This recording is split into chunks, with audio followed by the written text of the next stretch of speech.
Coverage varies by plan. View contracts and exclusions at endurancewarranty.com. If you're driving a car or truck with an expired warranty and suddenly lost your transmission or needed a full engine repair, would a $4,000 repair bill leave you stranded? I'm Danica Patrick. Don't get caught off guard with a vehicle breakdown. Choose the company I trust. Endurance. No matter the mileage, if your vehicle is less than 20 years old, Endurance offers comprehensive auto protection plans for any budget. Protection on the drivetrain, electrical, transmission, AC, and more. Plus, benefits like 24/7 roadside assistance and rental car reimbursement on any plan. Endurance handles everything, from making the claim, through the repair process, to paying the certified mechanic of your choice. Don't get caught off guard with a vehicle breakdown. Act now and get 1 full year of elite benefits. A $2,000 value, free. Visit EnduranceWarranty.com for your fast free quote today. That's EnduranceWarranty.com. Coverage varies by plan. View contracts and exclusions at endurancewarranty.com. If you're driving a car or truck with an expired warranty and suddenly lost your transmission or needed a full engine repair, would a $4,000 repair bill leave you stranded?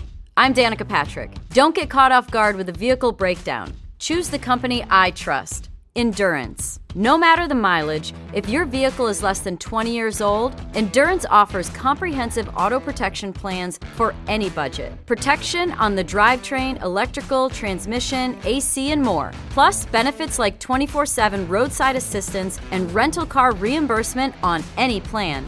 Endurance handles everything, from making the claim, through the repair process, to paying the certified mechanic of your choice. Don't get caught off guard with a vehicle breakdown. Act now and get 1 full year of elite benefits. A $2,000 value, free. Visit EnduranceWarranty.com for your fast free quote today. That's EnduranceWarranty.com. This is a podcast from Minute Media. This is a podcast from Minute Media.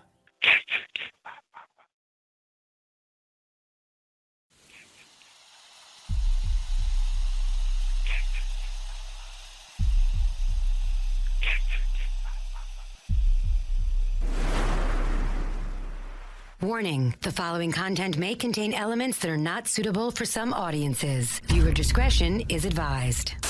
Hello, kiddies. This is yours duly, John Kassir, the voice of The Crypt Keeper. And you're listening to Slasher Radio.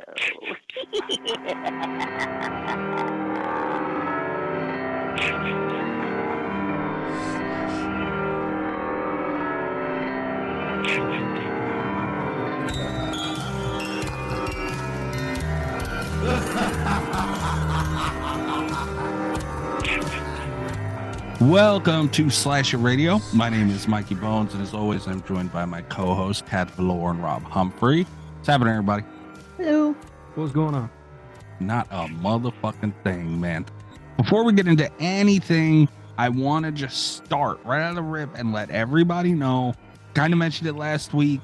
There was a lot of scheduling going on and tentativeness and all that stuff that was being juggled around.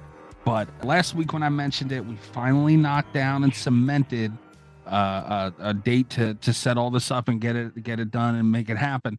But Slasher Radio is going to have 2 episodes this week. Obviously, what you're hearing now, and we are also going to have an episode release. A lot of things happened. Probably Friday, maybe next week, Tuesday. We're going to have 2 episodes drop this week. This one, and we are also going to be joined by one of the big head honchos over at Behavior, company that makes Dead by Daylight, Matthew Cote. He's going to be joining us to talk about the anniversary event that they have coming up. It's their 7-year anniversary, which is crazy. And he's going to be detailing that. New killers, new survivors. Nicolas Cage has been brought up. That's come out over the last day or so. Everything that's going to be mentioned on their live stream, which will be Friday, May 19th, which is 2 days from when this episode drops, 1:30 p.m. EST. So you make sure you go head over to Everything Dead by Daylight. Make sure you're there for that. You're not going to want to miss it. It's always a big event when Dead by Daylight is dropping something. But we will be joined by Matthew Cote detailing all of that. And we're going to be pre-recording it before the live stream. there's a lot of stuff that's going to be talking about. We don't even know exactly what's going to be talked about, but we will have that as well as this episode will be dropping this week. There will be a video version of that you will be able to find on YouTube because Dead by Daylight is such a big thing. So, we want to get this out there for everybody to listen to and enjoy. If you're not subscribed already, make sure you're subscribed. If you're listening for the first time, make sure you subscribe so you don't miss that. But as everybody knows, you've seen the title. It was my pick this week. Long overdue. Well earned, I would like to think myself. We're doing the Leprechaun. Why not? Horror Court, because I have an answer. Why not? Oh my God. Okay. You got Horror Courted on your pick. You just said, I was going to let it go, and then you said, well earned. Yeah. And I know that you're referring to the string of movies that had nothing to do with us. There is one requirement to watch Leprechaun, and it is for it to be March. One.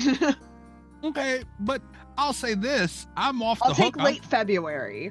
I'm getting off on that one because we can't do it in March. We do Murder Madness. It's not my fault. That is your fault. It was Rob's idea. I blame Rob. Hardcore Rob. I'm hardcourting you. I had to watch Leprechaun in May. Look, all right. I'm glad you brought that up. I had no clue what to do. And we had Ben Scrivens on last week. So the week before that, it was decided I would get a pick. So I had some time to sit and think. A lot of things were running through my mind. One of the picks that I was thinking about going with was Skinamarink. You son of a bitch. And I'll have you know that was Allie's idea. I wasn't even thinking about Skinamarink.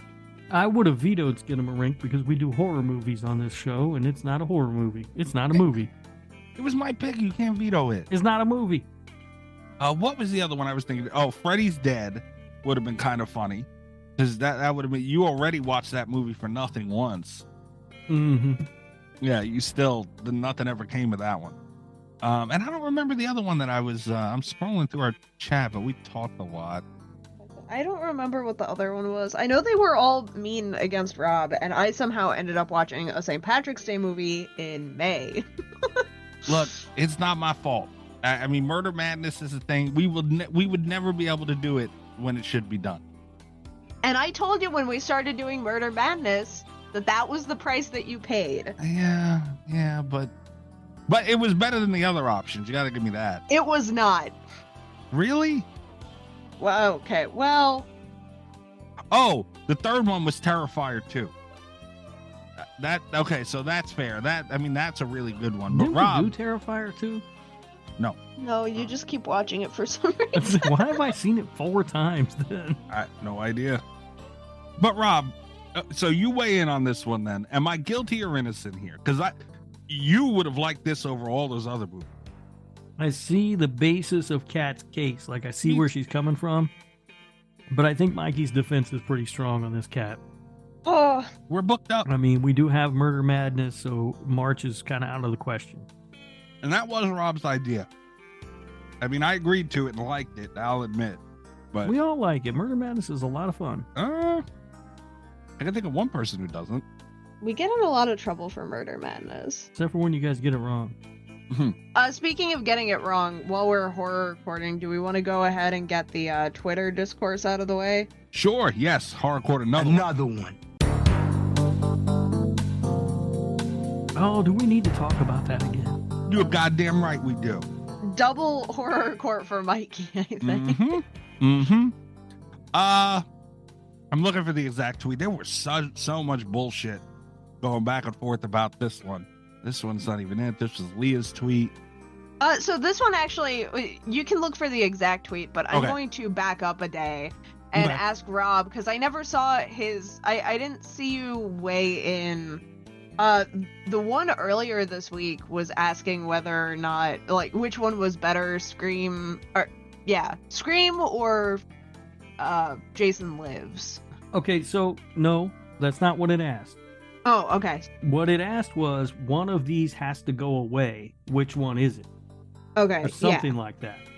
So it Just wasn't as which easy. one's better, it's which one would you get rid of, so you can never watch it again.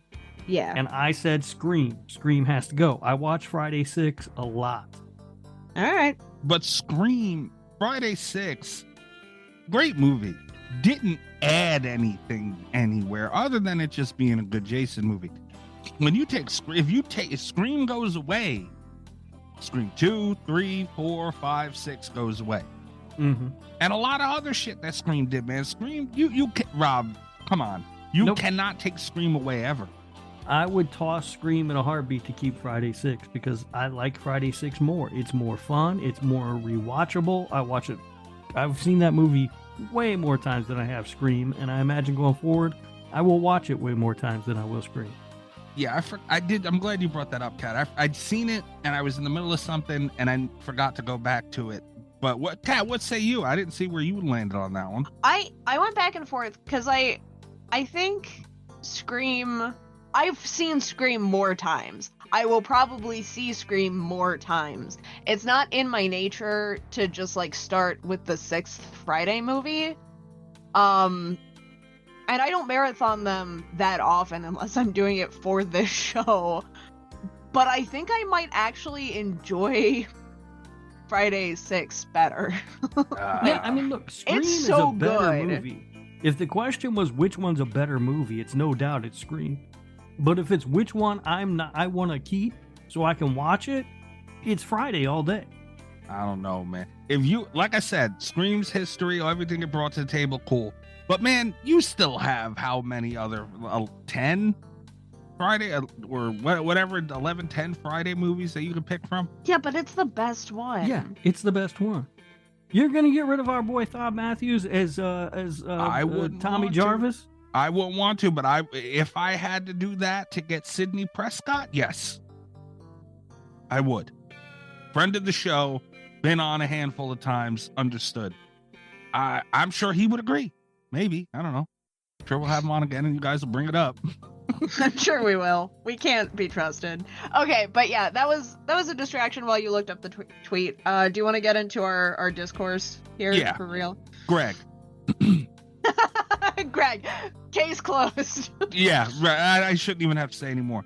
Pretty much the same thing. The latest for each franchise, which do you prefer? Halloween Ends or Scream 6? Greg at Camp Springwood and at Darth Gregor on TikTok. Halloween Ends by a country miles. 5 Cream Part 2, it's annoying, was just Scream 2 with an extra killer. What do you say? And he tagged a bunch of us. Greg, you have to And Mikey fucked it up because everybody because everybody in Tell You was on the same page about how we don't like 5 Cream Part 2, and I said too in the thing that Mikey was gonna fuck it up, and you came and you did. Oh yeah, I did. And Leah We could have had a agreed bonding moment. Leah agreed with me, and Allie agreed with me. Oh, I didn't see Leah agreed with you. Leah did agree with me, which is a wonderful Leah. thing. Allie agreeing with me, really, like you guys are making me agree with fucking Allie.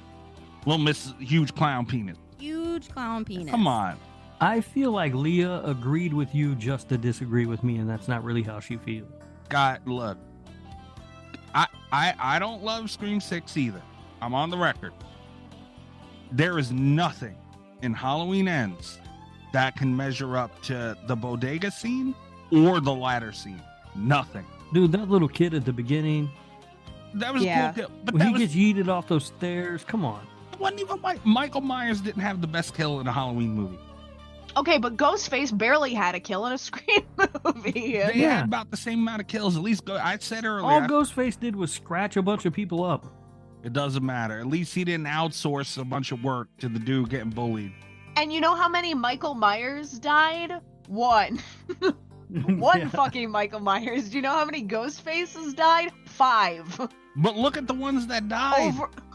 At least if Yeah, they fucking sucked. if Ghostface was hanging out in the fucking sewer and curled up in a ball, no, that is and because I knew this would come up tonight, I rewatched both scenes in that sewer with Michael Myers. Guys, honestly, how anybody could enjoy seeing Michael Myers like that is absolutely fucking beyond me. I didn't enjoy it, but I'd rather watch it than Scream 6. No, I feel Scream 6, it at least was at least you've seen Ghostface doing his thing. And if you had read the No, he novelization didn't of do his Halloween thing. Ends, Mikey, you would understand. And also, I want to, Greg, you're on the right side of this argument, but I do resent the idea that Scream 6 is just Scream 2 with an extra ghost face, because the ghost faces that we had in Scream 2 were effective. Like, we've taken several steps back. Scream 6 is not Scream 2 plus anything. It's And also, Scream 6 failure. didn't have a cool singing scene. I'll say this too. And this was a thought I had over the last few days, and I'm glad this came up. Kinda fucking stupid argument, but my thought is, honestly, that I never thought about this throughout all my bitching with Scream 6. I truly feel they either wanted to kill Sidney Prescott or make her the killer, and they, couldn't do that because she didn't agree to do the movie, and they didn't know what to do. Yeah, I don't think they knew what to do, and I think it showed. Oh, absolutely. And that was, all three of us agreed that the movie felt rushed. The movie felt like it was going somewhere and then it never went there. And I mean, you had issues with the writing in Scream 6. Absolutely. As far as, people not dying and stuff like this. Sure, there was inconsistencies, but the whole story with Michael Myers, man, like, I don't know. But at least they tried something there. Like, they tried and failed, but they fucking tried in Halloween Ends. They did stuff that was new. They had themes that could have rounded out the franchise had they been executed better. Best case, and that's something that's really frustrating with me, because other than kill count, there's no one thing you can point to that would fix Scream 6. Like, it is what it is. It's pretty much the best version of that. It's just what it is a hot mess. I think that about Scream 6 also, but I don't think you could have made that work. I didn't like the premise at all that they did with Ends. And they had too many premises and Ends, but you could have picked one and that would have made it a better movie. but they didn't do it. They didn't do it, but Scream 6 doesn't even have that. Like, it would have taken an entire team to rewrite Scream 6. It would have taken one editor to be like, you can have 2 of these 5 ideas. But then you have to, and that's another thing too.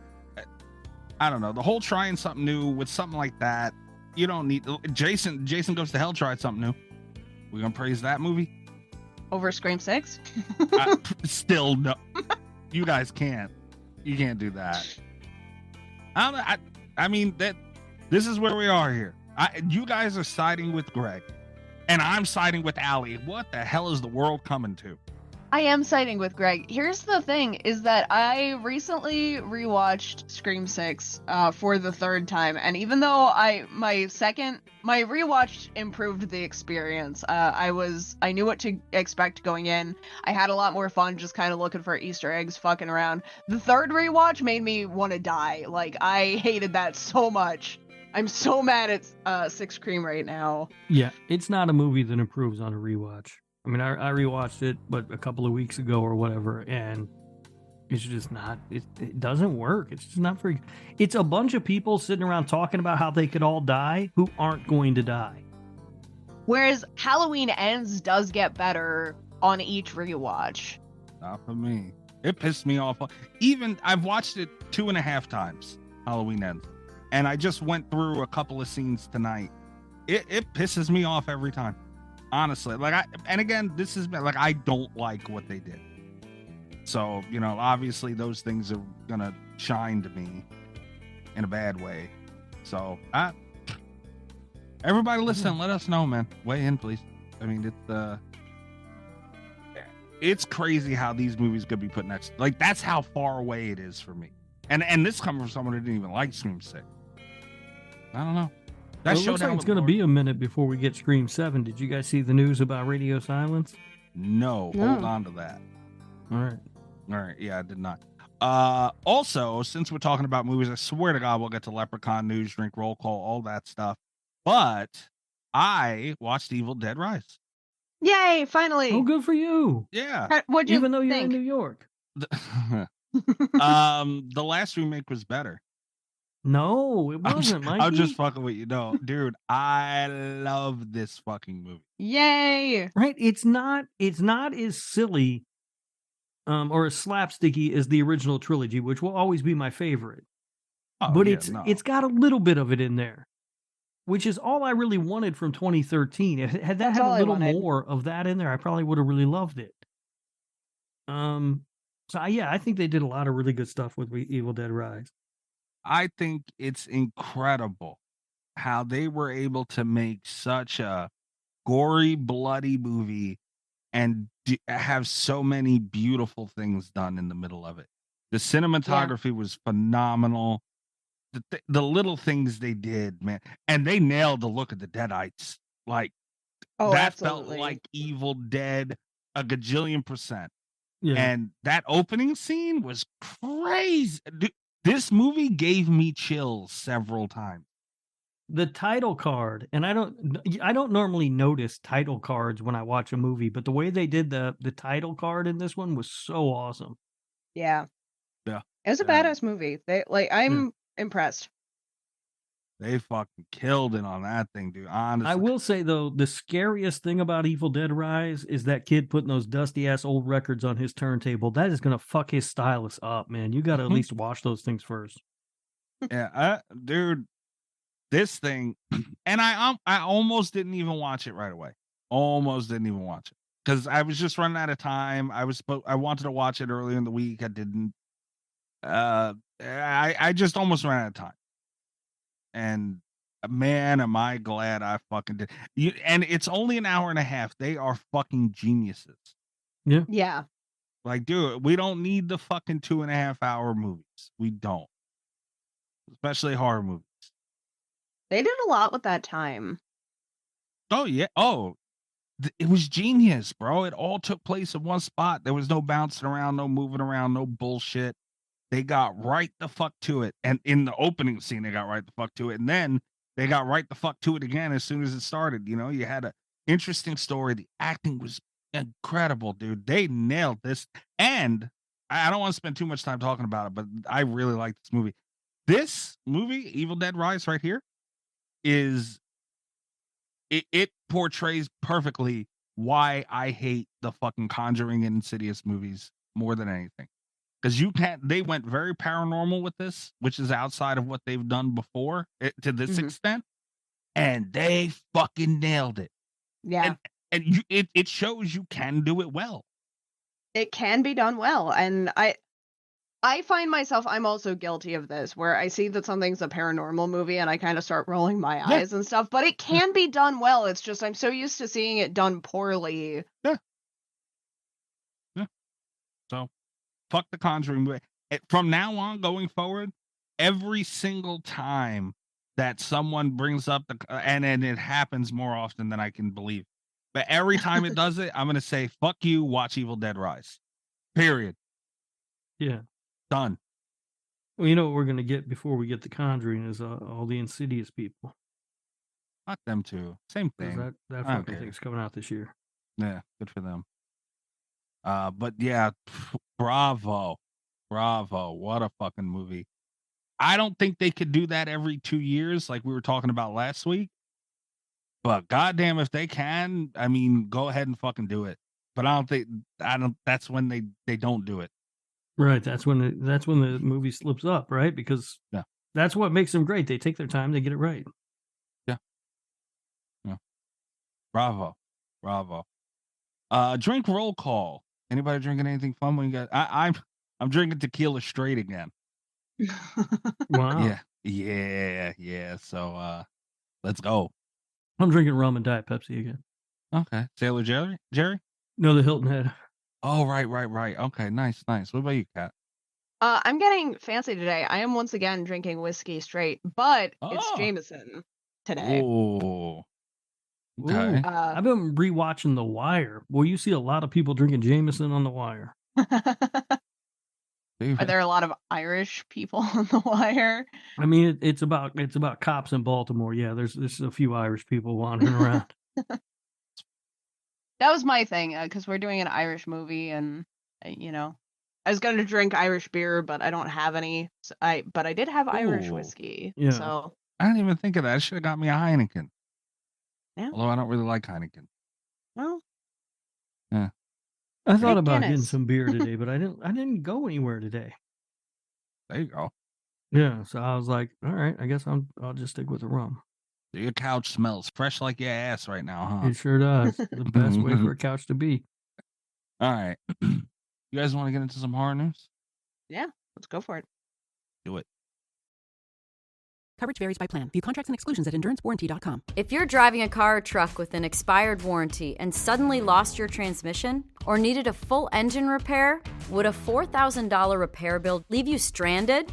I'm Danica Patrick. Don't get caught off guard with a vehicle breakdown. Choose the company I trust. Endurance. No matter the mileage, if your vehicle is less than 20 years old, Endurance offers comprehensive auto protection plans for any budget. Protection on the drivetrain, electrical, transmission, AC, and more. Plus, benefits like 24/7 roadside assistance and rental car reimbursement on any plan. Endurance handles everything, from making the claim through the repair process to paying the certified mechanic of your choice. Don't get caught off guard with a vehicle breakdown. Act now and get 1 full year of elite benefits, a $2,000 value, free. Visit EnduranceWarranty.com for your fast free quote today. That's EnduranceWarranty.com. Coverage varies by plan. View contracts and exclusions at endurancewarranty.com. If you're driving a car or truck with an expired warranty and suddenly lost your transmission or needed a full engine repair, would a $4,000 repair bill leave you stranded? I'm Danica Patrick. Don't get caught off guard with a vehicle breakdown. Choose the company I trust. Endurance. No matter the mileage, if your vehicle is less than 20 years old, Endurance offers comprehensive auto protection plans for any budget. Protection on the drivetrain, electrical, transmission, AC, and more. Plus, benefits like 24/7 roadside assistance and rental car reimbursement on any plan. Endurance handles everything, from making the claim through the repair process to paying the certified mechanic of your choice. Don't get caught off guard with a vehicle breakdown. Act now and get 1 full year of elite benefits, a $2,000 value, free. Visit EnduranceWarranty.com for your fast free quote today. That's EnduranceWarranty.com.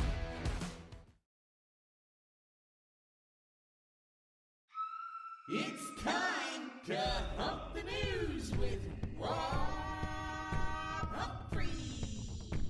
He's not a genius.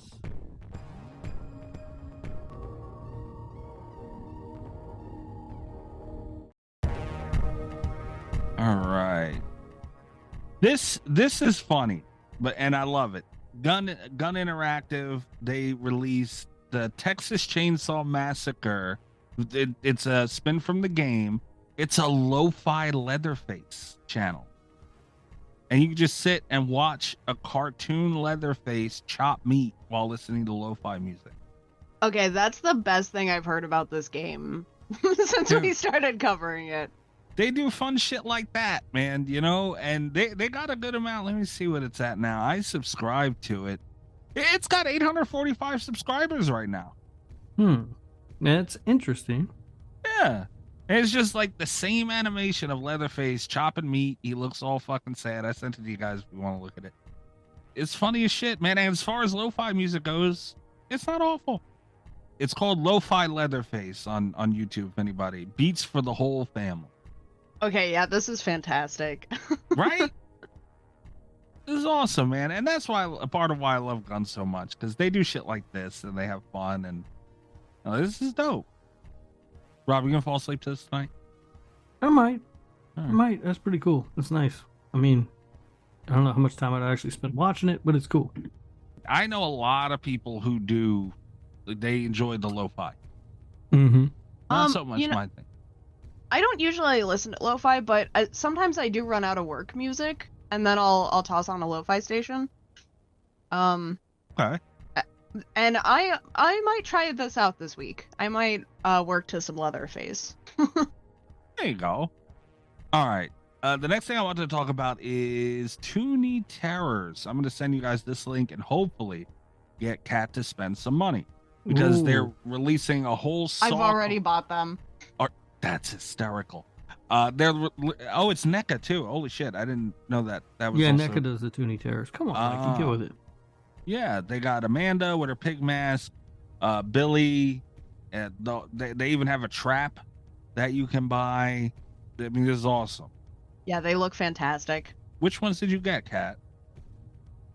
I got the trying to see if they have for the specific. Anyway, I got Billy the Puppet.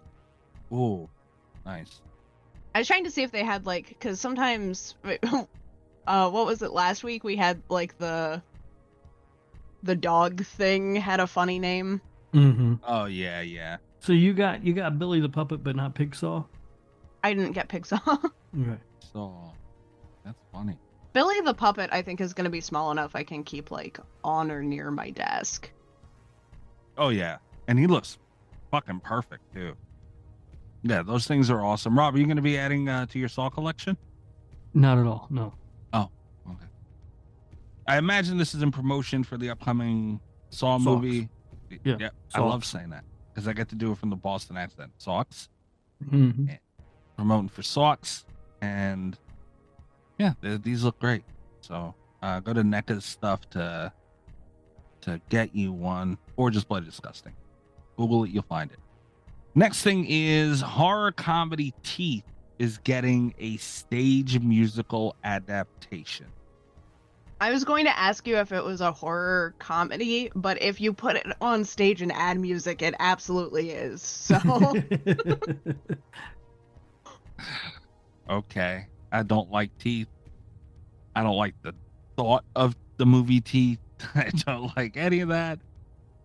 I mean, cool. You don't like, what was it, Vagina Dentata or whatever? No, not a fan. So, I don't know. You guys care about that? No. If it comes close enough to me, I'll go watch it.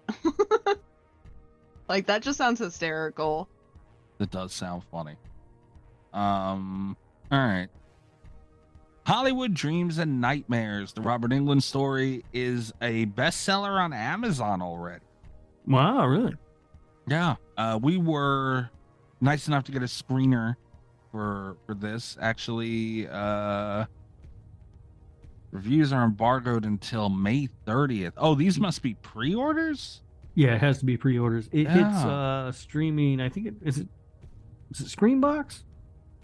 I believe so. Yes. Yeah. Anyway, wherever it's streaming, I think it's Screenbox. It hits on June 6th, and I believe reviews are embargoed until the 30th. I watched it today though, and that's all I can say.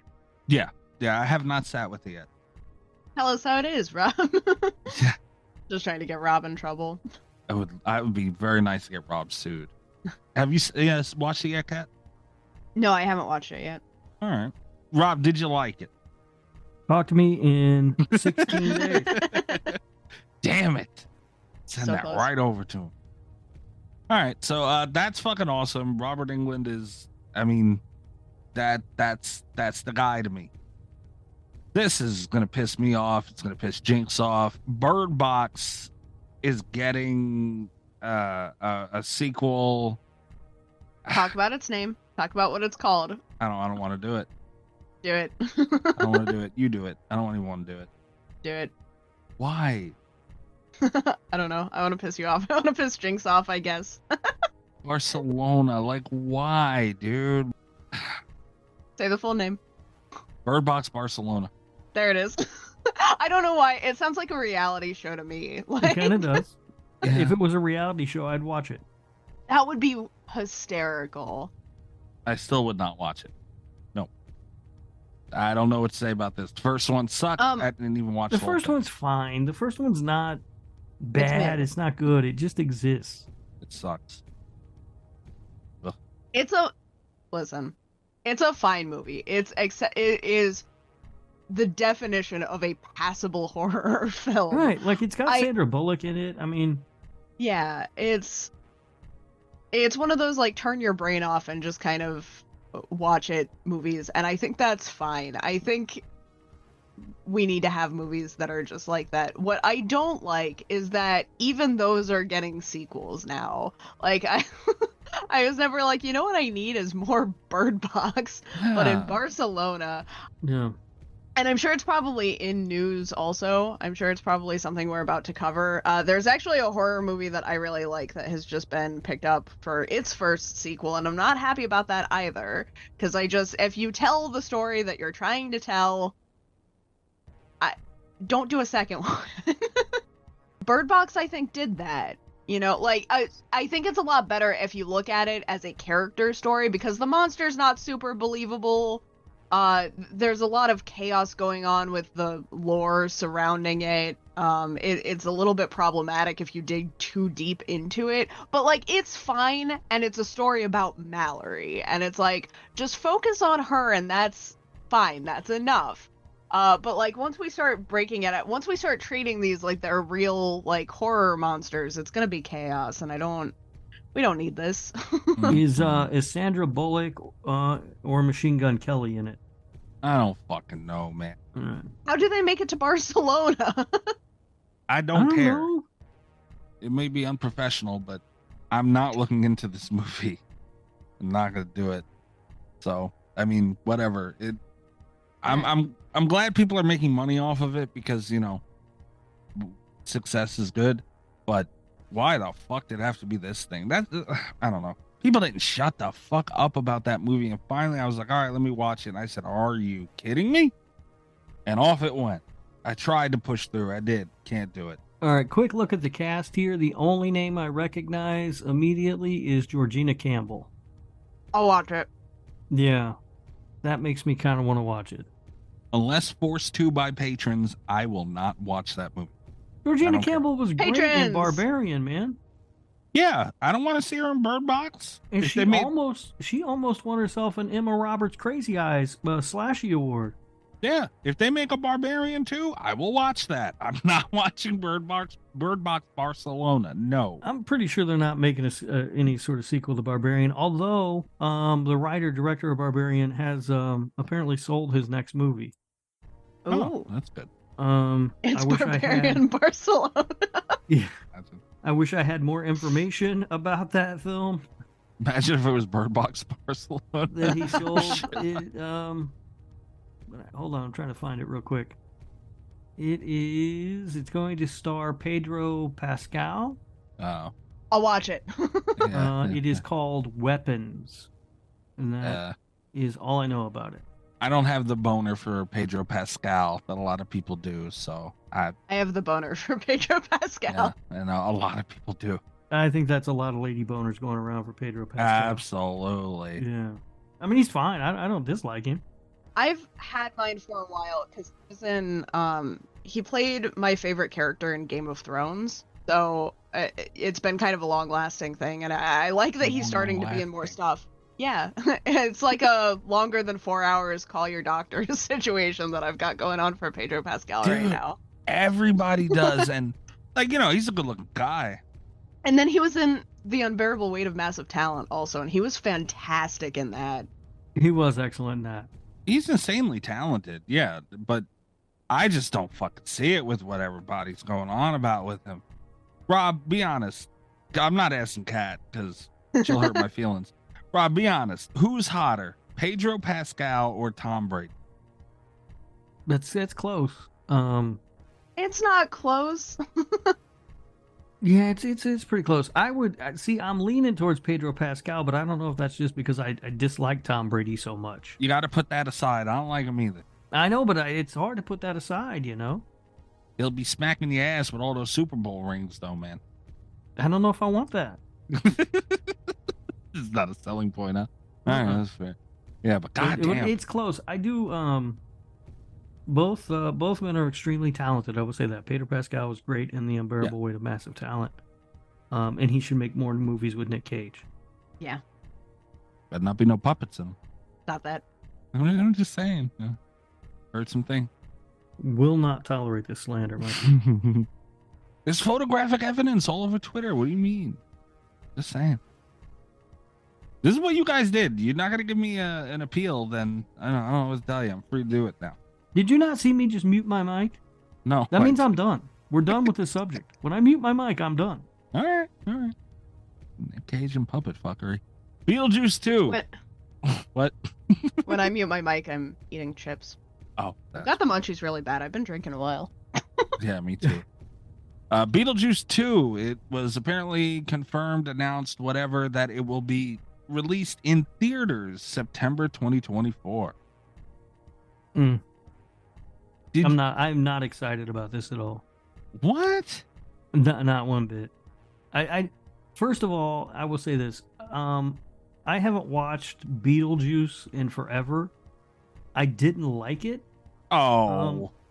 Because I think I was a little too old for it when it came out. Like, it was just something that I didn't like. I don't have the nostalgia for it that a lot of people do. And I didn't think it was that good. Wow. And so now Tim Burton making a sequel this long after the original, this has, to me, failure written all over it. And it's going to be the kind of failure that everybody, because of their nostalgia, is going to love. See, I'm going to take it one step further. What I think is going to happen is I'm going to be like, there's no way that this is going to be successful because it's a Tim Burton sequel so far after the fact. And then it's going to do really well. People are going to love it. Critics are going to love it. I'm not going to go see it at theaters, and then people are going to be telling me for like years that I'm crazy. In like 2026 or whatever, I'm finally going to watch it on Netflix a couple months after it comes to streaming, and I'm not going to understand why it was a big deal. And this is going to be my hot take that I stand on. Like, that's the future of this movie. Yeah, I can see that being right. I think also another thing that's going to work strongly against this movie, honestly, is that Jenna Ortega hype machine. Anything that Jenna Ortega comes near now is getting a ton of hype on it.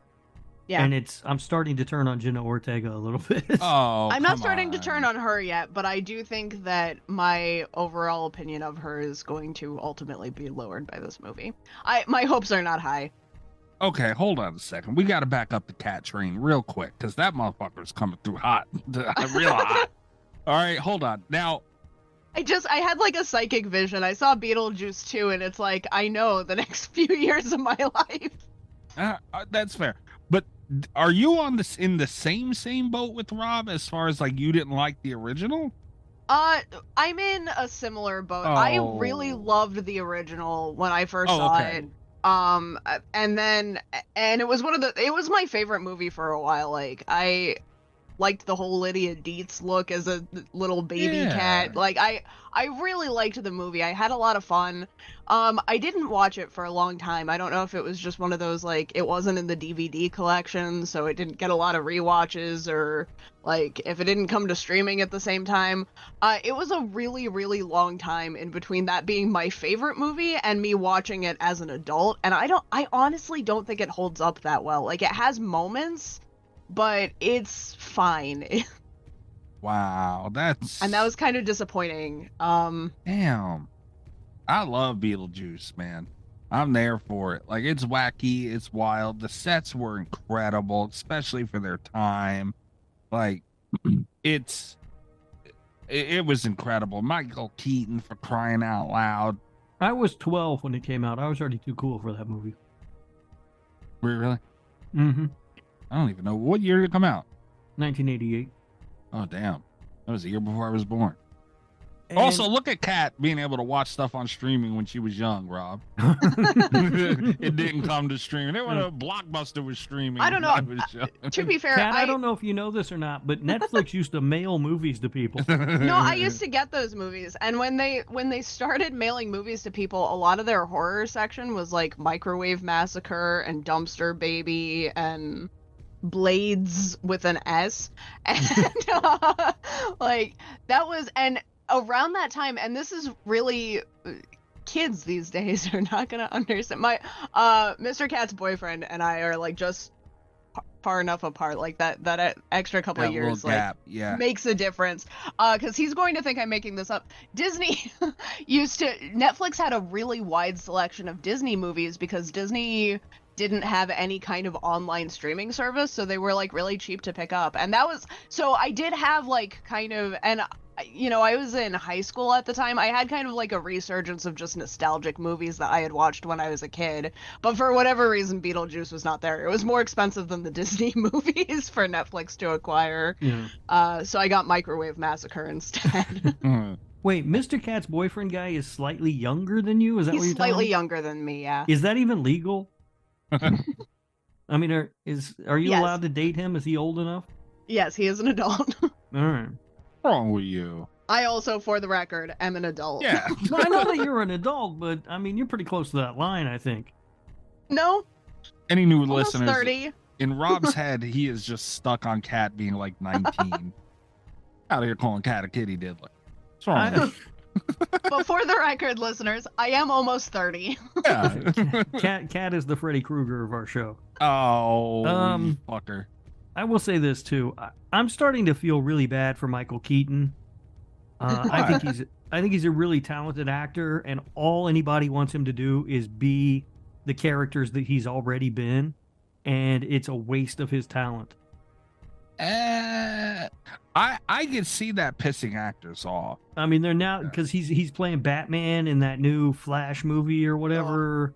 But that's what it is now. And though, now they're man. throwing him back as Beetlejuice, and he's old. Michael Keaton's old. He doesn't want to be Beetlejuice no more. Apparently he does. So this is kind of a tangent, but I went on another show this week. It hasn't been released yet. They pre-record, but Those people that plan ahead. Yeah, the people that plan Imagine. ahead. I went on one of those shows today, and not to spoil anything, but I had like war flashbacks to Slasher Radio because he asked me what I thought about the Nightmare on Elm Street remake, and it started as like a normal conversation, and I more than once caught myself from using the phrase kitty diddler. And it was like, I spend too much time on this show. Yeah, it comes up a lot more often than I like. Michael Keaton is 71 years old. That's too old to be He does not Batman need to or be playing Beetlejuice. He can If do they're gonna make him Beetlejuice be- still.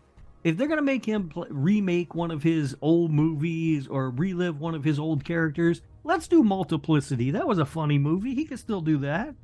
Let's do Gung Ho. I love Multiplicity. Yeah. Remember, he was like, "She touched my peppy, Steve." Yeah. Funny ass fucking movie. Multiplicity is a great movie. Great movie. Yeah, But- let's do that one. Let's do fucking Mr. Mom again. I'll watch that. But that's the landscape now, man. Everything's coming back because nobody's got any new ideas. I don't want to see a 71-year-old Batman. Oh, me either. I don't think he should. I don't want to see a 71-year-old Beetlejuice. I do. I think he can do it. I don't want to see Tim Burton do stuff. Yeah, I don't want to see Tim Burton do stuff. I don't want to hear about how great Jenna Ortega is in everything. But she is. When she stops being great in everything, we can stop saying it. The hype is out of control for that girl. Has she ever not been great in something? She wasn't the best thing in X, although people like to act like she was. No, she wasn't. Mia Goth was better than her in X, Yeah. I thought. Brittany Snow was better than her in X, I thought. Brittany Snow does not get enough love for X. No, she she doesn't. Phenomenal. Like, people act like Brittany Snow wasn't even in that movie, and she's great. Yeah. That was the other thing too. Was on the show we ended up talking about Kid Cudi.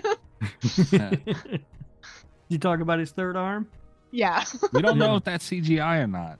Yeah, I don't either. I still Gotta gotta get figure him on that the out. show. I mean, I kind of hope it is. You would never admit to it though if it was, right? Oh yeah, if I were him, oh no, Hell no. Hell no. I'd make the cast sign forms. Whoever made the fucking thing dangle like that, they gotta sign NDAs promising you ain't saying nothing. That was one of the wildest things, because there was a guy that had his dick out on Game of Thrones, and just like, and he was in an interview, and they were like, was it, like a prosthetic? And he was like, yeah. I was like, whoa, why would you say that? Like, Yeah. Well, it's Mark Wahlberg in Boogie Nights. yeah. You know, he was all like, yeah, that's a prosthetic. Yeah, but you just expected that people have learned since saying Mark Wahlberg. Yeah. Right? Quit saying that. Yeah, stop saying that, you moron. Hey, look, man, when you get to that point at Mark Wahlberg, it doesn't fucking matter. It ain't changing nobody's mind. I guess not. Anyway, my point is, I like Jenna Ortega, but the hype machine's gonna kill her for me. You're being a hater right now. I'm not saying she's bad. I'm saying she is not the second coming or the savior of the genre and all the stuff that people want to say about her. That's all I'm saying. The hype is too much. I'm not where Rob is, where like the hype alone is going to ruin Jenna Ortega for me, but I do think that Jenna Ortega, I think the hype is going to be dangerous because she's going to be offered a lot of roles. There's going to be some typecasting, and now that she's done multiple Tim Burton projects so close together, and then it's going to be over. Like, oh no, she's going to be Helena Bonham Carter version 2. Yeah. I don't know, man. I'm not going to try and stunt it yet. If it happens, it happens, but I don't know. I think she can carry it. We'll see. It's on the way to happening for me. It really is. I'm on the other side of the train. I like her, and I hope that she can. I hope that she can beat it. But this hype machine for her is it's too goddamn much, man. All right, we'll see. I think she's going to carry it. We'll see. The time she was will tell. really good. She was really, really good in Scream 5. Yeah. I thought she was outshined in Scream 6 by the other actress that plays Sam Carpenter, her sister, in that movie. She was great too, though, in Scream 6. I thought she was good in X. I thought everybody was good in X, though. She was great in Wednesday. I didn't see Wednesday. I didn't watch it. She was great in Wednesday. I didn't watch it because I was like, oh, Jenna Ortega, Tim Burton shit. No. I said it for Wednesday, and I don't think he fully got me out of my, rewarded me for my statement with him hoping he'll pull it through Wednesday. It was what it was, but I'm gonna fucking get on the soapbox for him again, man. I think there's no way he doesn't deliver on Beetlejuice 2. There's no way, right? Mm-hmm. I think there's a lot of ways that this could go wrong. Oh yeah, we'll see. He better not for this one. Not this one. We'll see. I don't know, man. She was Jenna Ortega was probably the best actress in Studio 666. She was, but that was a low bar. Yeah, that was. I mean, the bar was basically be a better actor than the Foo Fighters. So, all right. What did you have to mention, Rob? Radio Silence. Yeah. It was announced. Apparently, they have. I guess they're getting ready to start a Universal Monsters based movie of some sort. The plot and everything's a little under wraps, but they have they've cast the actress who played Sam Carpenter in the last 2 Scream movies that they made. Apparently, the script is being co-written by our boy Guy Busick, who was on the show. Mm-hmm. It's going to be produced by James Vanderbilt, who we also had on the show at the same time. Wow! But I'm guessing that probably has something to do with why we don't have a Scream 7 announcement, and maybe that they're doing this first. Maybe, yeah. They've started casting, and I'm not sure when it goes into production or anything else. I just saw that news this week and thought that maybe that was why we haven't heard anything about Scream 7. I'm okay with that. I'm fine with that. Take your time.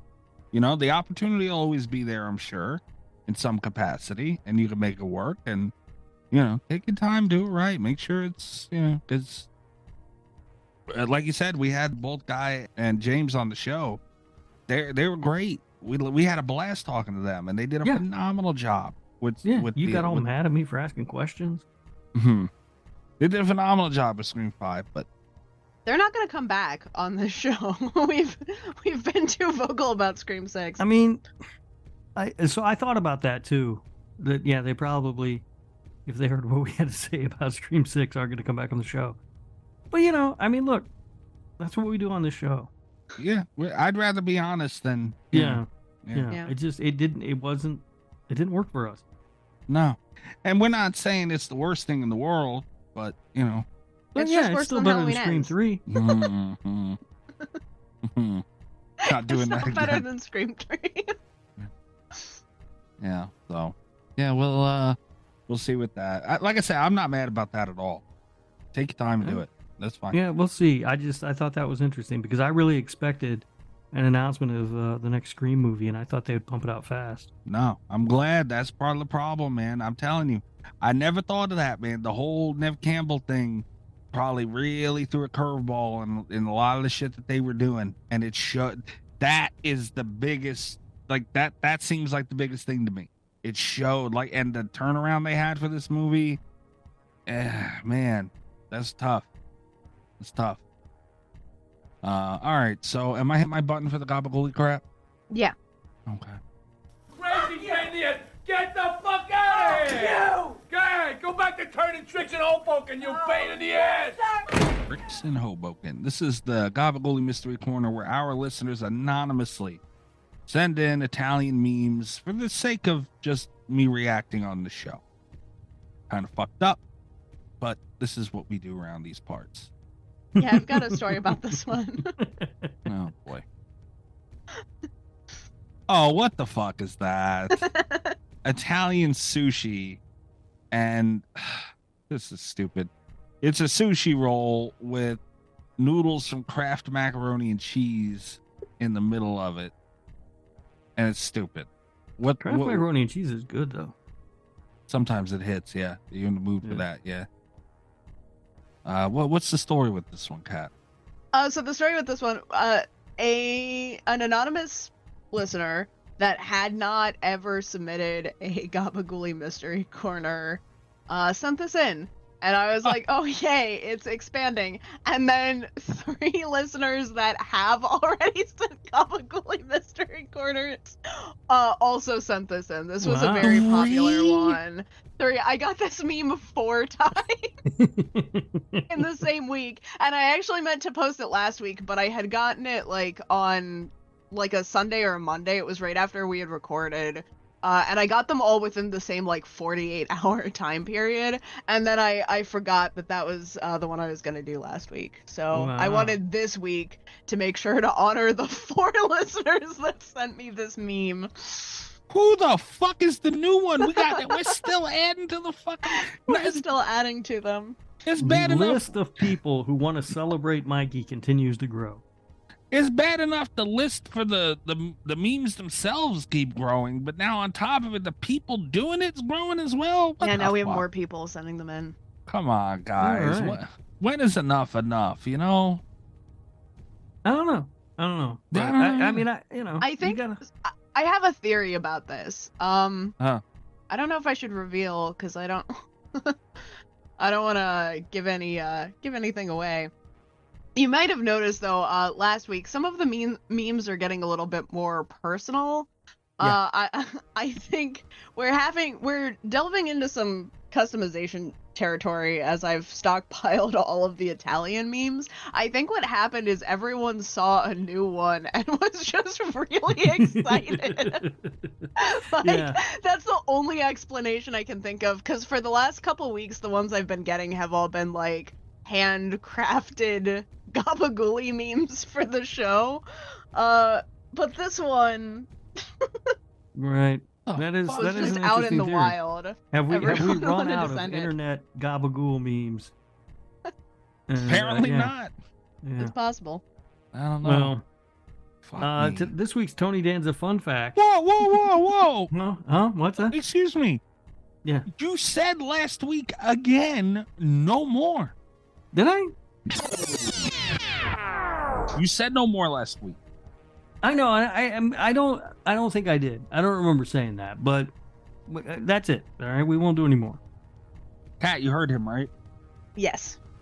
All right. So we're all in agreement. This fucking ends now. It's done. Yeah, we are out of Tony Danza fun facts. That's right. No more Tony Danza fun fact. Whether we're out of them or not, it doesn't matter. It's irrelevant. We're not doing them anymore. Yeah, last week. I believe his words were no more for now. No, he said so. And last week, while editing, I threw the week before in there when you said no more. I don't recall any of that. Yeah. Well, I mean, I've already done it now, so. What the fuck does that mean? What do you mean, what's it mean? I mean, I put in all this work to find this fun fact. We might as well just do it. Yeah, I don't want to miss the fun fact if it's already there. Yeah, like, I mean, we can humor him one more week. Right. But it needs to end at some point. It'll end. When? I don't know, but not tonight. Motherfucker, man. Tony Danza had a role in the TV drama Family Law from 2000 until 2002. I don't even know what that show is. It was a family drama. Family drama. 2000 to 2002, and Tony Danza had a role in it. And we got this completely anonymous. Are you fucking kidding anonymously me? Sent to us. It's a little recap sheet. Mm-hmm. No idea who sends those in, but they're always done with such love and care. And we also tying into last week's episode. Whoa, a third? Anonymously, someone sent this in to us. Gotta be fucking joking me.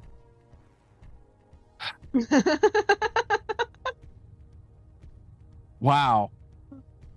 Huh. They're getting more specific, the memes. Yeah. This is an AI generated image of a Tony Danza action figure, and it says Fright Rag should introduce the Tony Danza action figure.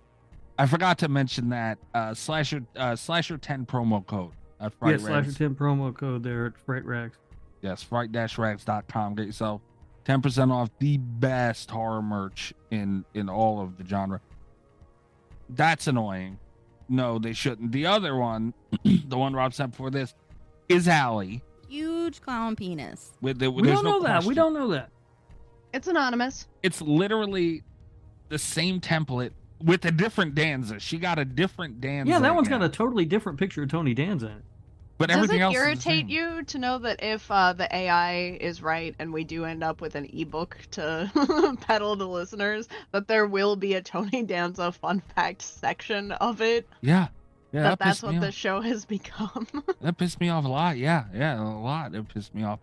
I'll have you know, too, I asked Allie about this today. Yeah. Because I'm tired of it. And every week I think she's not going to fucking do it. I get another one and I forget to bring it up. So I was talking to Allie earlier today and I said, did you do another fucking Danza thing? Mm-hmm. And her exact words to me were, bestie, I don't want to lie to you. So here we are. She did it. Well, we don't know that. It's anonymous, Mikey. She pretty much... I can't reveal my sources. She pretty much admitted to it. Well, we don't know. I mean, she just said she can't lie to you, though, That could go either way. Because we don't know that it's the same person. I mean, to me, it actually lead me to believe it's not the same person because it's a totally different picture of Tony Danza. Yeah, why would you get a second picture of Tony Danza? Right. That's just more work. This is now the third picture of Tony Danza on this. Right, that's a lot of work. Yeah. It's not. We could have as many as three times people the amount of work. creating these. All right. Rob. Yes, sir. You hear me? About what? Okay. No, I'm just making sure you can hear me right now. Yes, yeah, I can hear you. I'm clear. All right. Rob, Allie, Little Miss Huge Clown Penis. Huge clown penis. No more Danza stuff.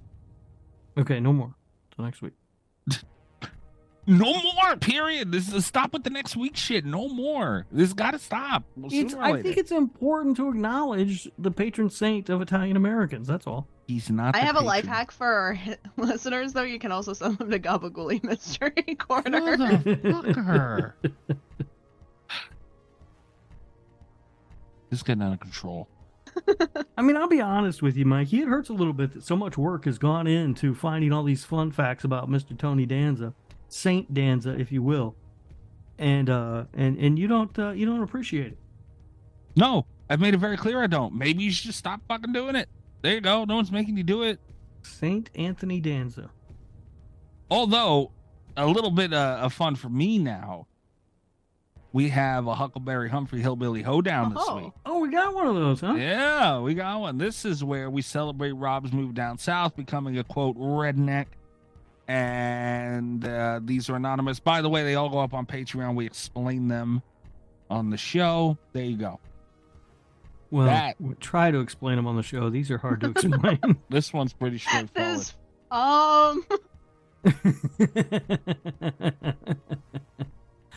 Okay. All right, so that's pretty funny. So, all right, this is split in two. So there's a top portion and a bottom portion.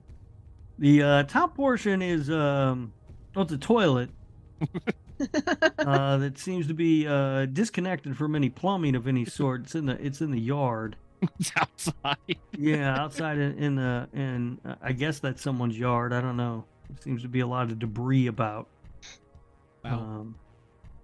And the seat is gone. It's totally missing the seat and the top part over the tank, right? Is that what that is? The big porcelain part? Yes. Yeah. On the top of the tank is gone. The top part, the tank is filled with ice, and I'm just gonna guess those are beers.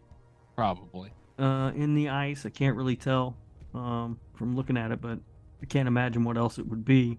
And then the bowl has just a bunch of charcoal in it, with a grill top setting across the top, and a fire that's lit. And then that's the top portion, and then the bottom portion of the meme is just a hillbilly doing. I don't even. How do you describe what he's doing with his face? I don't know. Yeah, I don't even know. Like Scrunching it up. Yeah, Weirdly. he's scrunching it up, and it looks like he doesn't have He a has mouth no lips. because of it. Yeah. Yeah, or his lips or something. He's wearing a hat too that's pretty stylish. Camo. It seems to have some leaves on it. Do you think those are real leaves or fake leaves? There's some very stiff leaves. Yeah, that's what I'm thinking. I think maybe those are fake, like plastic leaves. And it looks to be a camouflage hat. Mm-hmm. with You fake said the leaves man on it. was a hillbilly. Yeah, but it's not like a ball cap. Like, what kind of hat is that? I don't know. I forgot what you call those. Yeah, it's like a hat, like a hat. The one with the brim around it that flops, but he's got it turned up. His is stiff. Yeah, and then it says, "Now that's grilling." Dude. And I mean, look, I would prefer my food to not be made in that way.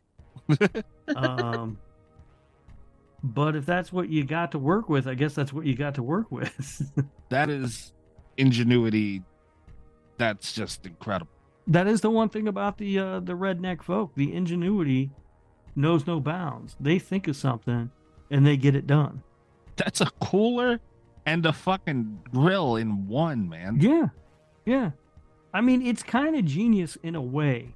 Oh yeah. Like, I feel like if you made that product that wasn't a toilet, like if you just made a cooler grill combo thing, you could probably sell a lot of them. Let's go on Shark Tank.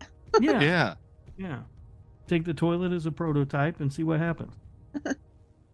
Well, that's it for the gobbledygook crap, the jams of crap. No more next week. Yeah, right. I said that. No more until next week. No more at all. No, next week. Okay.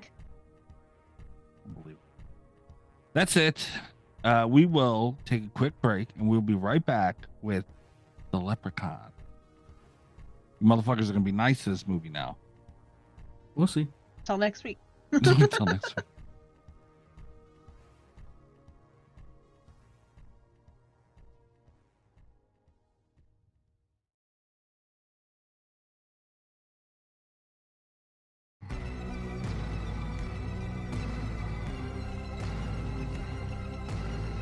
All right.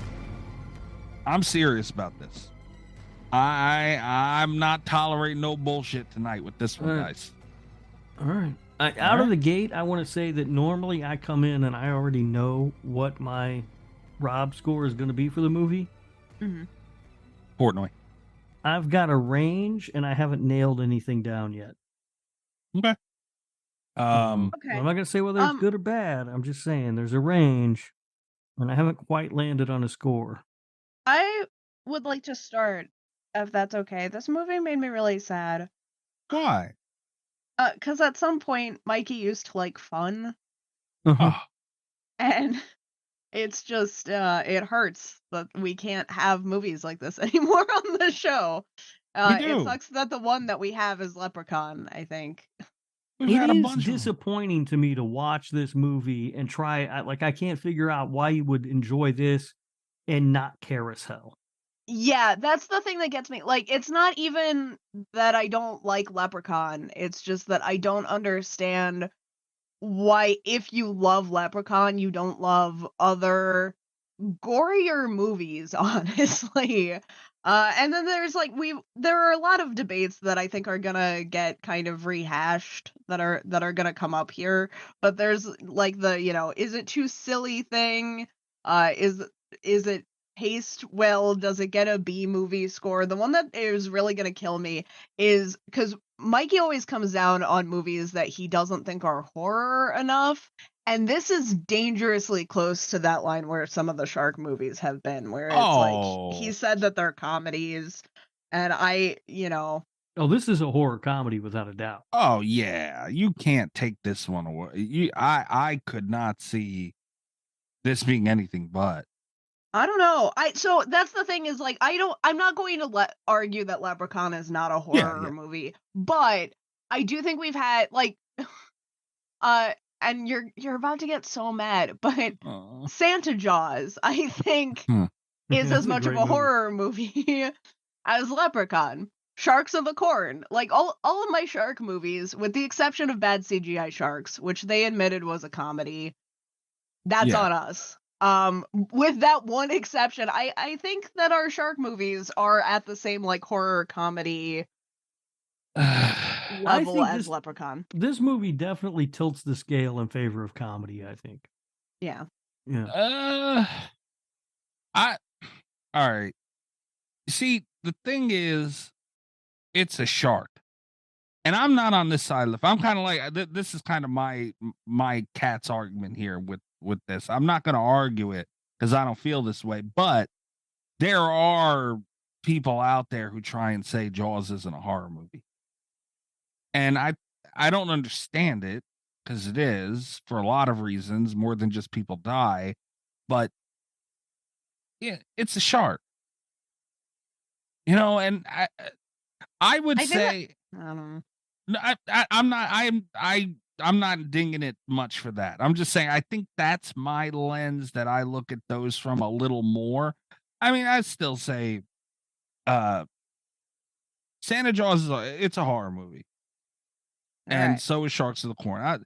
I'm just saying they lean more towards the comedy than I would like them to. All right. I do think Sharks of the Corn is more of a horror movie than Santa Jaws, though. Does Leprechaun lean more to comedy than you want? No. Not in this movie? No. Okay. I will also throw this out there as like my opening, not us bickering criticism, but like my opening thought, I guess, about Leprechaun itself. One thing that bothers me about it, that I didn't notice until the rewatch today, until I was like looking for things. I never in my life thought I would be at a point where I was looking for like critical things to say about Leprechaun. I never thought this is where it would end up. But while I was looking for like semi-intelligent things to say about Leprechaun, one thing that did kind of irritate me is that the horror and the comedy come in the same scenes, like at the same time, and everything in between then feels like a 90s WB show, like if that makes sense. I can see the WB show thing. Yeah. Like there's a lot of filler. There's like a lot of kind of awkward character banter. There was like, and I wish there had been my problem isn't that there's too much comedy to horror in Leprechaun. It's that I wish that comedy had been more focused during the scenes where the horror wasn't also there. It felt like they were trying to do everything at the same time. Yeah. In short bursts. I can see that. But I don't mind it because I don't know. What later in the franchise, it definitely leaned more towards comedy, but it had its moment. Like I would never take horror from any of those movies.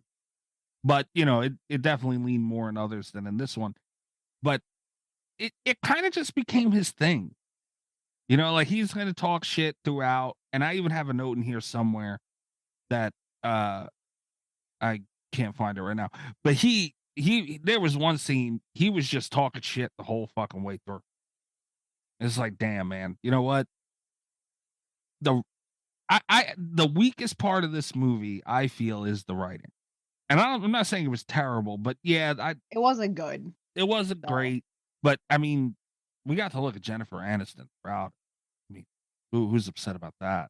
And that was a pretty short dress for the 90s. Like, that was borderline scandalous there. That woman is a goddess, man. Like, honestly, that's perfection in every form. I'm just saying. Are you done being a creep? No, not for Jennifer Aniston. No, no. No, I've always enjoyed Leprechaun. Like this movie, I've always enjoyed it. I think it is fun. We've even talked before. Like there was the episode where Kat's mom was continuously texting about purchasing all of the Leprechaun movies because they were on sale. And I told you then, I spent a Sunday when all the movies, they were on Netflix, all of them. And I just spent an entire Sunday from the time I woke up to like the time I went to bed, and I just watched them all, just marathon through the entire franchise. And it's a lot of fun. Some of the movies are better than others, but for the most part, they're all pretty fun. Like it's enjoyable to sit and watch the Leprechaun movie. There were 6 movies in this original franchise. We don't talk about Origins, and Returns, I think, was like its own thing. Out of 6 movies, in my opinion, there were only 2 bad ones. And I mean, that's a pretty decent success rate. Hang on though. I want to throw out the numbers here because you're saying that there are only 2 bad ones out of 6, opinion. but it's after you've already disqualified 2. Oh yeah, well, Origins just does not fucking count. It just doesn't. I'm just saying, you raised some eyebrows when I refused to count Spiral, so that's a fair point. It was one movie that canonically they would not call Saw. So yeah. I'm just saying that in some ways, Origins is the most horror movie of all of them. Why do you got to do this? I just don't. No, I'm not gonna. No. Are you being serious? I can never tell with you, Rob. He's not being serious. He I've can't seen be Origins once, and I don't even remember it. It was an awful. It had nothing to do whatsoever. And I still haven't seen Jinx, Spiral, because I just don't want to waste my time.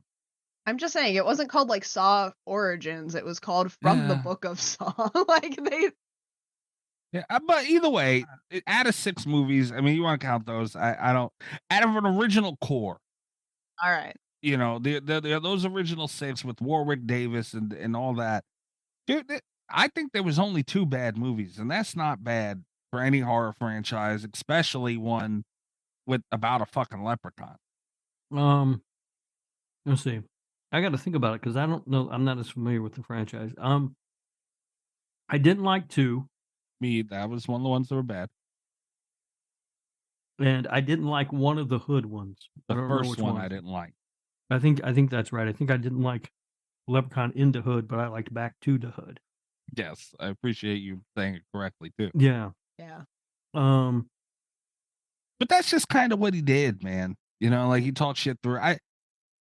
I feel like the writing for the Leprechaun, for Warwick Davis throughout this franchise definitely got better because they kind of like with Freddy. You know, the first movie, he didn't talk much. The second movie was, it was a little weird. Then they hit that stride with the character. And they were Some would argue with Freddy, the movies where he doesn't talk as much are better. That's fair too. That's fair too. But I don't think, because Leprechaun kind of mirrors Freddy in certain ways. You know, like they're one of the few big horror villains, if you want to count them as big, whatever, known horror villains that, are able to talk throughout the movie. And that's another note I took. We spend a lot of time with the Leprechaun on screen in this movie. Yeah, I mean, and maybe too much. That might be part of the reason why it feels less of a horror movie and more of a comedy at times. Yeah, because you're looking at a leprechaun. But dude, he's a terrifying little fucker, though. No, no, I don't know. I mean, I guess like if I saw that in real life, yeah, it would probably freak me the fuck out. But He was a lot more glittery than I remember. As far as on-screen movie villains go, I don't think he's especially terrifying.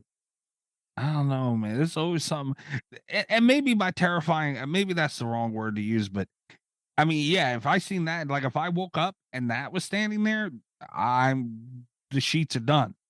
I'm gonna Yeah, shit myself. absolutely. But as far as watching something on screen, I mean, it's just, and also, I mean, look, not to be a dick about it or whatever, but it also has something to do with the overall size, right? Yeah. I mean, Yeah, I'm it watching him does. on screen and it's like, all right, well, there's the little dude. It's kind of like Chucky, with Chucky. I'm like, just punt him across the room. But the makeup looked so good though. The Like, it makeup looks really always good. The did. effects, the makeup effects look really good. The other effects, might not be as good as Sharks of the Corn. All right, hold on now. Let's get back to our Corn had original. amazing. Let's get back to our original discussion here. Why I love Leprechaun and I don't like Sharks of the Corn and those other shark movies and all that. Anything I consider a shark movie, personally. Do you see the difference in presentation? You know what I mean? Like this looked like so much better of a movie than any of those movies. And the effects, I thought, I mean, maybe you guys don't agree, but I thought they were great. See, what's missing for me, and I can tell that this is gonna start a fight, but what's missing for me from Leprechaun when compared to the shark movies is that the shark movies are made with so much love. Like, and nothing else in most cases. But it's like the passion is just there, and it's like the presentation is way better in Leprechaun. Like I could try to make a case for that and it wouldn't get me anywhere. It's got, like you said, the makeup looks really good. The set was pretty cool in some places, at least. There's some cool visual stuff going on, but there are just a lot of little things that bothered me because you could tell that no one cared that much. And the script is a big one. The writing for this was not phenomenal. They had a lot of just filler time that didn't amount to much. God, of all the dumb nitpicky things, but they have a professional team out there painting a house and that's not even cleaned yet. Yeah. And and you can see all the spots that are open, and he's teaching her how to use the one brush of red paint that they have to paint the same spot over and over again. There are just a lot of little details that for a movie that had the ability to present these things better, you could tell that the care wasn't necessarily put into it. And also, the presentation and look of the movie should be better than the presentation of look of Sharks of the Corn or something like that, because they had $900,000 to make this movie in 1993, which is about double for inflation at this point. So, their budget, if they made it today, would be about $1.8 million. Sharks of the Corn did not cost $1.8 million. No, it didn't. But that's kind of the thing with shark movies is you can when they do dumb stuff like this, it's that they probably literally only had that one brush of paint. But with Leprechaun, it becomes kind of as soon as there's a production value, the expectations get higher overall. And I wish that there had been someone doing these little tweaks here and there, They had some money to make it. I will say this. I'm not gonna forego that. That is true. But that money goes fast when you're doing what they're doing. Imagine how much money it takes to make up Warwick Davis every time on set. And again, I understand it doesn't take all of it. I know. But they did a lot. There was a lot of blood and gores and bites and all this shit. But man, I understand it's still far and away what Sharks of the Corn and these other movies had. But God damn it, man, we've seen movies with very little to no money do way better than that. And that's my thing. I mean, yeah, there's love in there, but it's they kind of go out of their way to make shit look dumb in shark movies. And it's God damn it, man. That's just not for me. Every effect in here, other than the pogo scene, it looked great. The bite when the dad was reaching into the tree. That looked really good. You don't like the pogo scene? I liked it, but I'm saying as far like it wasn't the best kill in the movie. I mean, it was a cool kill. See, but I think it's things like that that I find endearing in like the shark movies. Yeah. You know, like I think I like that scene in the Leprechaun because it's not, you're right, it doesn't look the best. I don't think it looks terrible, but it doesn't look great either. And I find that endearing. There's something about it that I just kind of like. I disagree. I mean, you got to realize what you're watching, and I think that they realized what they were making when they made this movie. I think they achieved. See, that's the thing too. I feel like and I've said that the writing was the weakest point in the movie, but man, this thing they set it up really well. They didn't waste time in a lot of places. I'll say the O'Grady scene where they went to see him in the nursing home. The movie could have just did without that. You know, all that. There's plot holes all around that. Like they spent all that time trying to get that fucking truck started to get dude to the hospital and all that stuff. Why didn't you all jump in that Jeep? You know, like there's just plot holes around it galore. And that could have been taken out entirely. That has to do probably a little bit with the writing as well. You know, like you probably should know to chop that. It would have helped with, you know, cutting a little time off of it too. But all in all, I feel like the setup really nice. Like the opening of this movie is really good. They didn't waste what? No, the setup of this movie drives me crazy from a writing standpoint. I hate it so much. It's so, I don't even want to say convoluted because that's not it's not the word I'm looking for. That it's so honestly, I think that O'Grady bringing the Leprechaun into the situation was the more interesting story. Like, and I hate that we're done with that like so fast. O'Grady just as a character, he's like, okay, I'm gonna ship this fucker from Ireland, but then I'm going to put his gold into my mom's fake ashes or whatever. Like, there's just his dialogue with his wife. There is so much just like random nonsense going on. It's very chaotic. It feels like you've come in the middle of like a 90s soap opera and like you don't know what's going on. And then it slows down so fucking far after that. Like they toss you into the middle of a situation and they're like, here you go, here's something like really interesting and chaotic. Anyway, do you want to see Jennifer Aniston clean a house for 20 minutes? And it's like, no. What? All right. I want to see why the old man shipped a leprechaun. Like, what the fuck? Like the pacing, and it's not the introduction so much, like the setup, but it's just the pacing is so uneven because I had so many questions at the beginning of this movie, and then to go from that to like, and also I don't know if this is a 90s thing. I don't know if I'm coming at this from like a more modern lens. I feel like they really wanted us to be irritated with Tori for things that are very normal. Like, I noted a lot throughout the beginning of this movie. Oh no, can confirm in the 90s, Tori was a super annoying character. Okay, because she's like, I don't like meatloaf, and he's like, did you know that your shoes are leather? And it's like, I'd kick a dude. Like, what the fuck? No, I mean, she does have one of my favorite lines, though, very early in the movie when she's like, now I'm in New Mexico with my hick father. And I'm like, dude, he's sitting right there. What the fuck? I think I like that they the story they were telling was very simple. You know, like it was the dude came. You can't say that.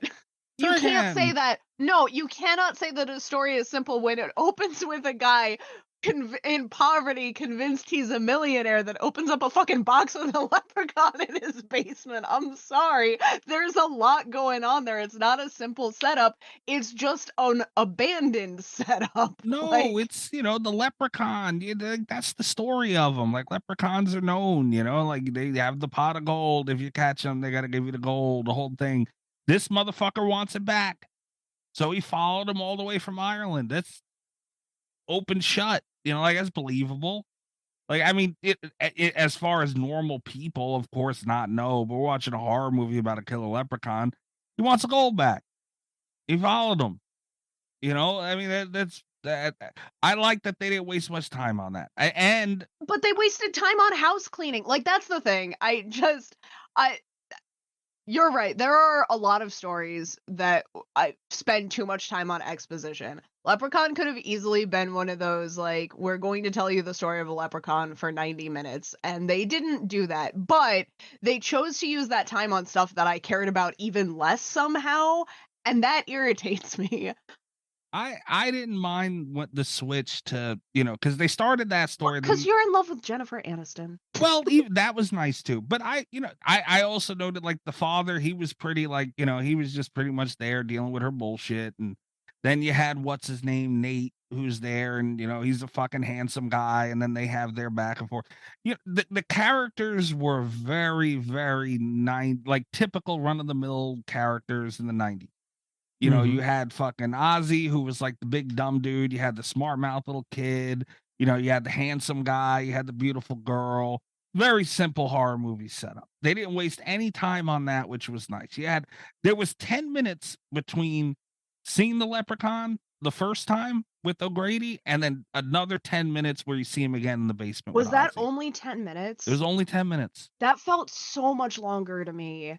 10 minutes. I think the second one might have been 12. Yeah, 12, another 12 minutes and you see him again.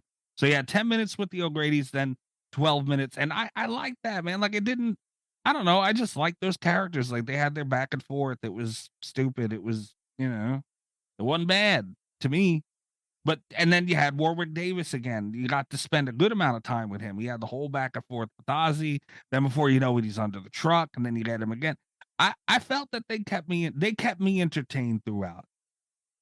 At least, the first half of the movie. That O'Grady thing at the end, I could have went without. But I mean, I think they got a lot in there, man. Let me ask you guys a question. We're 30 years now removed from this movie. Does the Ozzy character play well, you think? No. And it's not it's not Ozzy's character. I will say. It's the kid. And I feel bad because it's hard to blame a kid for not being it's hard to blame a kid 30 years ago for not being politically correct by modern standards, but this is a storyline that today just the thing that irritates me is he just decides he's like, I'm gonna get this surgery for my dumb friend who obviously has some kind of issue, and then he's like and then he tells him to his face, he's like, we can make you less dumb with all this money. And like, Ozzy didn't even know that people were making fun of him. Like, it was kind of a sad moment. And then at the end, the fucking nerve of this kid, because he's like, we're gonna use the money to get an operation to make Ozzy smart, and Tori's like, there's no operation that can do that. And he's like, I know, but he doesn't. And it's like, he didn't give a fuck about it until you brought it up, you little fuck. Like, yeah, it doesn't play really well for me either. Yeah, it's interesting. There are a bajillion fun facts for this movie later when we get into trivia. I got so much for you guys because I had to know it all. Now you have to know it all. I think that type of character in general doesn't just it's just not going to work now. But the studio wanted to cut that whole thing from the movie. Not necessarily the Ozzy character, but that whole exchange about the surgery to make him smarter and everything, because they thought it would come across as insensitive. And the director did not want to. I think in hindsight, it might be the one case in recorded history where the studio note was correct. yeah. I mean, I agree with that, but I'm not gonna ding them for it hard because there's a lot of shit in a lot of different horror movies we look back at now and go, that don't look great. It's not something that I'm gonna penalize it too hard, but it is one of those things. It's aged very poorly, and it is interesting because I do feel like in so many cases it's the character themselves. Like, if this were a different horror movie, I feel like Ozzy's portrayal would have been the problem. And I think it's very hysterical that in Leprechaun it was just the kid like fucking things up. Also, why was that goddamn kid there? I was gonna say that's another thing that was very 90s that I don't typically like. But that was like you had a smart mouth kid in there. That's what it was. What was that movie Yeah, but with like, Tim who Allen was too? he? What? He was one of the Wait. 3 guys that paint. What was that was the name of the company? Why? I don't Yeah. know. He keeps Ozzy in check. I mean, what? And not for nothing, I noted that too about them painting that. They do not. I don't think any of them know how to paint a house. No. And she's like, I'm gonna put you out of business painting this one splotch red. And it's like, maybe. Like, have you seen the job these other Dude, they were idiots all did? they were all there all day, and all they painted was that one panel by the fucking window is literally and bright ass red. Or Literally blue, clean the rather. house. Like, The that shit colors were needs chosen primed. intentionally, but we'll get to that in fun fact. Well, Oh, those no. colors were terrible. I would shoot somebody if they painted my house either of those colors. Yeah, The but shades. yeah, but what's his name? Is his name Nick or Nate or some Nate. bullshit? That guy would be much better off firing the little kid and Ozzy and just doing all the work himself. Yeah. Probably. Right? He would get more work done if he didn't have those two running around. Except for he gets distracted by pretty ladies. So Hey man, that was Jennifer Aniston. That'd distract anybody. Well, and that's another question I had. Do you think that Nate and Jennifer Aniston made a sex tape? Are you fucking kidding me right now? Can I not have nothing, dude? This is supposed to be my one fucking week. Partly because of that right there was a big part of why I got this pick this week. You gonna do it again? No, don't worry. I'm not sex tape drunk this time. If they did, I'd watch it though. I'll tell you that right now. And I would, in a heartbeat, I would. But no, I mean, I don't know. I didn't think. Again, the writing, dialogue, that kind of stuff. I will agree that is the weakest point of the movie. But that's not even why. Well, I mean, Friday the 13th, we could talk about that, forever. Like dialogue in those movies are awful. And some of those had a lot more money than this thing. Like, yeah, it's just I don't know. It's not those one-liners. Leprechaun was like I've always kind of put him as a late Freddy Krueger. And although the late Freddy Krueger is not what we liked, this our favorite Freddy Krueger, that's what he was from start to finish, Leprechaun. Like he didn't start off one way and then turn into, that's what he always gave you. And you know what? I'm all right with that. That's fun to me. And his kills are like gory as shit. Like he does not play. And a lot of it does not happen off screen. Like they give it to you. that's true. Yeah, he's an older Freddy Krueger, for better and worse. For better and worse. And yeah. Agreed. But that's what he always was. The bad comes with the good there. But Absolutely. You're right about the kills. Like for putting it into its time, there are a lot of on-screen kills. I'm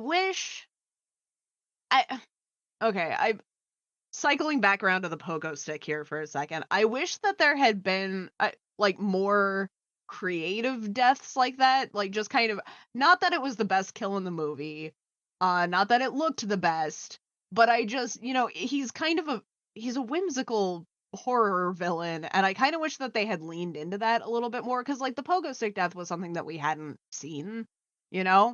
And I do wish that there had been and again, I'm not going to knock it too much because it does have a moment like that. It's hard to be like, give us all moments like this one good moment. But it is kind of something that in this first Leprechaun movie, I wish they had played more with, was just having more fun deaths.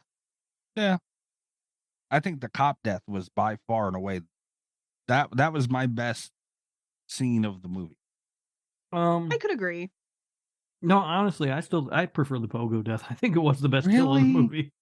Man, he fucked with, like, that's what I love about Leprechaun 2. He's not, like the fun deaths are cool. And later in the franchise, they definitely play with those Vegas and but in this one alone, it was lacking it. But man, the ones they gave us were so fucking good. Like the Leprechaun isn't just a straight slasher, although sometimes he is, and maybe more so in this movie. But, he was playing with the wife's head in the beginning when she was dead, and what he did with that cop with the mind games, and he's just got that sadistic side to him, And I love that, man. Like he was toying with that cop, and his face was fucked up. He fucked with him on so many levels. No, but when you're making a movie about a killer leprechaun, it better be fun, and the pogo stick is much more fun. The pogo stick's more fun. The other thing, and it's hard to criticize it because it should be fun.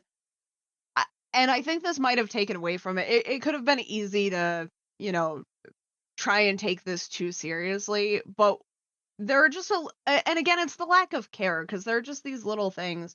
But one of the coolest things is that he has, like these mimicry powers that are like really convincing, but then he immediately reveals himself all the time, always.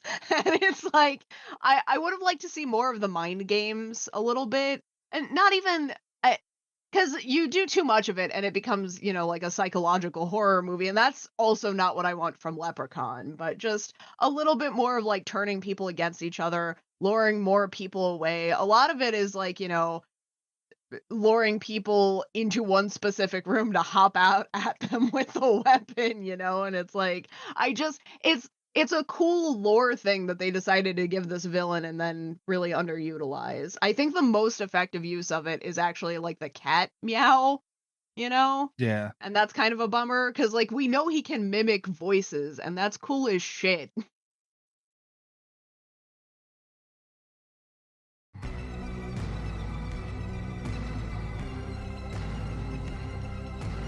Also, I want to amend what I said. The pogo scene is the best kill in the movie. The best scene in the movie is when he's riding the skateboard back and forth. That was funny as shit. And what's his name is trying to shoot him with that shotgun or whatever. That was my favorite scene. That was funny. It was very playful. It was.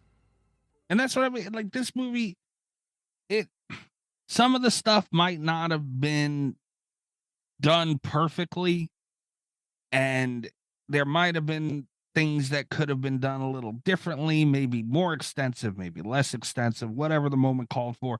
But man, they fit a lot of shit in there. And even though here and there it did feel like the shit was kind of going in different places, but they hit every note, and I don't think they hit anything they hit was bad. I think they did, not all of it was great, but I don't think any of it was done badly. And that's why this movie just hangs around me so long. Dude, he flipped a fucking 1970 Ford F-100 with a go-kart with a rake attached to the front. Flipped the whole fucking thing. Like, it was so ridiculous. But goddamn it, man, I got to see the Leprechaun driving a go-kart. Well, yeah, that just made the movie unrealistic. It's that a Leprechaun. Made the movie unrealistic. How dare you? So I think my issue with Leprechaun, and it's one thing to be like, like with anything, I think you have to be kind of in the mood to watch a sillier movie. And I got a little bit drunk. I tried to get there. Leprechaun, for me, and this is something I just realized today, it's not a movie I can pay this much attention to without getting annoyed. Like, it's something that I can throw on when I'm drinking in the background and appreciate the cool kills, but it felt way slower, like, sitting down to watch it, like, it had really entertaining moments. It had a lot of things I like. I'm harping on it a lot, but it's because in between those really cool moments, in between the kills and the skateboard and the flipping of F-150s, I just was bored. And like, you have to have something entertaining in between kills for it to be like a fun movie from start to finish, They had Jennifer Aniston. It did have Jennifer Aniston.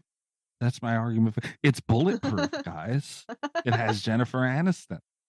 And I do have two more tiny little nitpicks if anyone cares. Okay, let's hear. One is that I don't like that the clover field was glowing.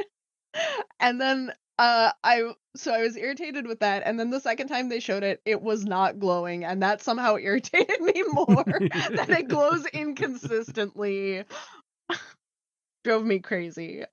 This poor movie, it deserves better than this. No, it was irritating. I didn't like it. I had just come around, and then they quit doing it. The other thing, and this is this is a very 90s thing, I think. the sound effects were a lot. And with the kills, it was one thing. There was a scene really early in where the spider's walking across the desk and someone edited in footstep sounds for the spider, and I fucking lost my shit. I never Like, noticed how that. heavy is this fucking spider that he has to clomp across this desk? God damn it. These are things that you guys love about the fucking shark movies, and it's not right. While we're nitpicking stuff, the thing that drove me crazy was there's a fucking rainbow in this movie. And everyone's like, it's just a rainbow. No one's questioning the fact that they are in a dust bowl with a bunch of dead, dry leaves. It looks like it hasn't rained in 100 days, let alone recently enough for there to be a fucking rainbow. Nobody questions it. Well, I mean, yeah, there was a storm 10 years ago. The rainbow's long overdue. Ozzy and the kid are excited because it's a rainbow, and that's what kids and dumb people, I guess, get excited about. And I think it might be Nate. I don't know. It may be Jennifer Aniston. They're like, it's just a rainbow. It's like, yeah, but there's no rain. Nobody's questioning any of that. There was also. She gets on so she goes from that, like, oh, it's just a rainbow. Oh, Ozzy, stop saying it's a leprechaun. Like, she goes from these things real fast to, like, we've got to find this fucking Clover. Like, that switch is so quick. You guys literally were defending a movie where on several occasions the character said, and I quote, "It must have been an illusion," and shrugged their shoulders. I don't remember you that. are gonna nitpick this. It must 20 minutes into the movie. Okay, Shame but on that both was of you. That was a movie where everyone was like that all the time. It was fantastic. God damn it. I'm just saying, if there's a rainbow and there's no rain, it doesn't make any sense. And this is the double-edged sword of having a budget, is because when you have a budget, people assume incorrectly. I've incorrectly assumed that someone should have been paying attention to the script, and here we are. The writing was, but I mean, that I don't give a fuck about that. That I'm not biting on that one. I mean, it's a movie about a leprechaun. We can forgive a magic rainbow. It must have been an illusion. It's not the rainbow that I have a problem with. It's the characters in the movie not questioning the rainbow.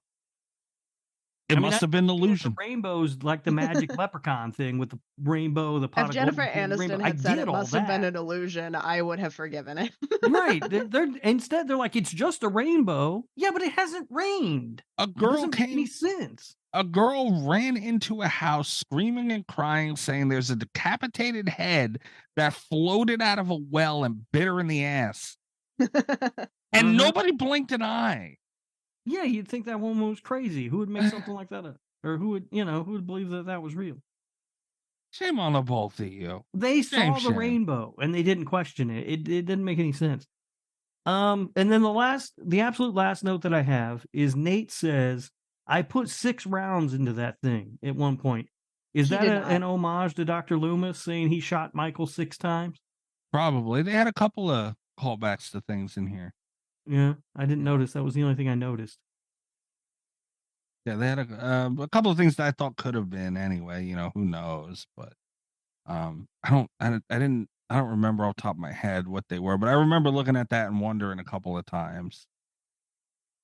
Well, yeah, a better script would have helped this movie. A sex tape would have helped this movie. Oh, you motherfucker. Motherfucker. Leave the sex tape talk alone. Don't do it again to me. Let me have something, please. But I think I've landed on a score, so that's good. That's good. Yeah, I'm sure it's great. I don't know, man. I mean, I don't have a tremendous amount to say other than it was just fucking. I love it. It was phenomenal. Oh, I take back what I said earlier, though. The best kill in the movie, in my opinion, is the cop. But the best scene for me in this movie was hands down the "fuck you, Lucky Charms." Hands down. No. Nah, I don't like that. Come on, use the slingshot, man. Nah. That meant some shit in the 90s. A kid with a striped yellow and red shirt saying "fuck you, Lucky Charms," hitting him with a slingshot with a 4-leaf clover in it. Nah, I don't know how to make you happy. Then I just didn't care don't for know. that. Shame on you. Shame on you. This is a childhood introduction to the genre, and just shame on you. I mean, maybe for you, I was 17 when this came out. No, I was sneaking out of my bedroom getting yelled at when this came out. Gave myself right up. Does anyone have any other notes to get to, or and I've said this, but Lord. I do want to reiterate it. Uh-huh. It's a movie you have to be in the mood for. I had kind of a miserable time watching this today, and I don't feel that strongly negative toward Leprechaun most of the time. Honestly, I don't think about Leprechaun most of the time, and then I watch it, like once a year, when I'm drunk on St. Patrick's Day, and that's enough. And on that day, it's a fun movie, and I'm glad that I watched it. And I don't mean to sound as negative as I do today, but you've got to be in the mood to watch it. Oh, I love this. I watched Leprechaun in Space a couple weeks ago for the fuck of it. Okay, I've got to be in the mood to watch it. Leprechaun in Space is a good movie. It is a good movie. Yeah, absolutely. It's the second best slasher in space movie behind Jason X. I'd rather watch Hellraiser in space, I think, than Leprechaun in space. No, I don't want to watch Hellraiser or anything. Well, no, don't say that. Come on. Shame on you. I don't even know. Do you have trivia? Not trivia. Reviews for this cat. I do. Starting with the tomato meter. Rob, before you do that, Kat, Rob, you better be fair with these candy bars tonight. We'll see. We'll see what people have to say. Be fair. Yeah. I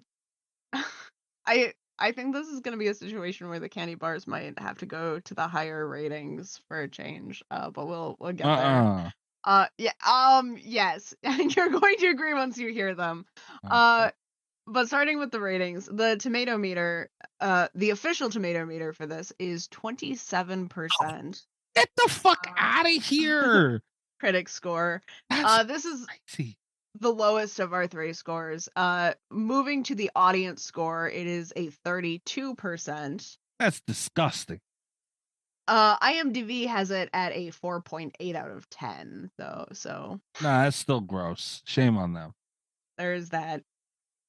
Okay, so, and I have, all of my reviews are pretty short today. I have 4 of them. I have 2 negative reviews and 2 very, very positive reviews. I found no 1 out of 10 stars that left reviews. And this one just isn't even really about Leprechaun. I don't know what's going on here.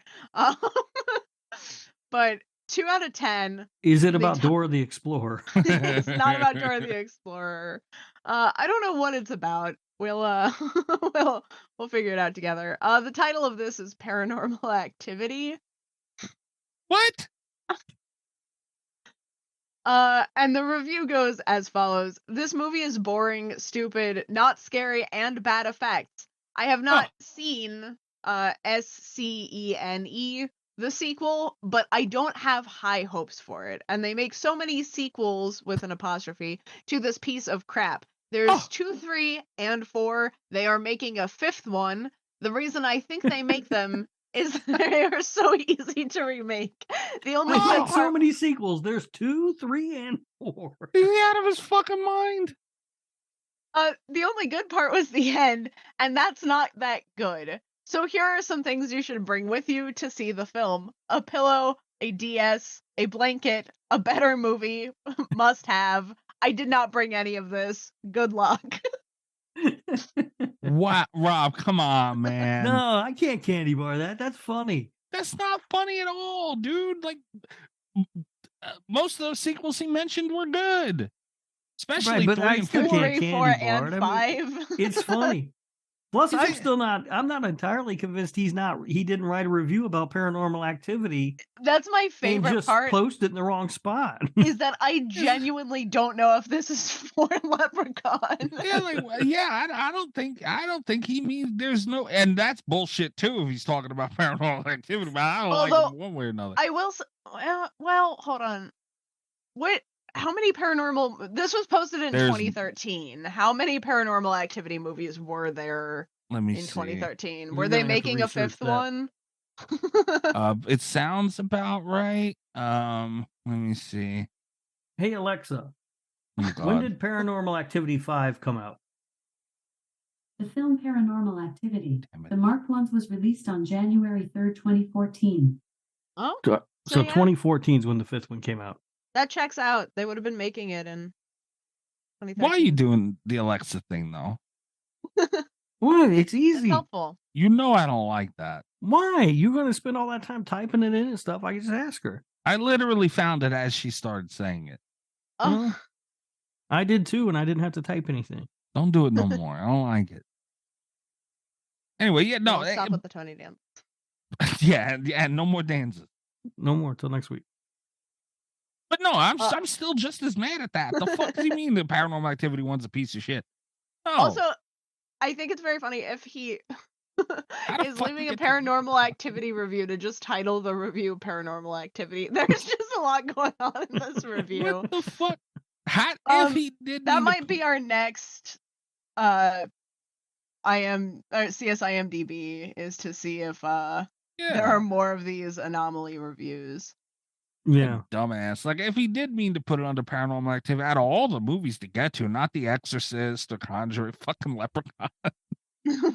Oh, it does get... there's definitely a wormhole here if we want to revisit this. But,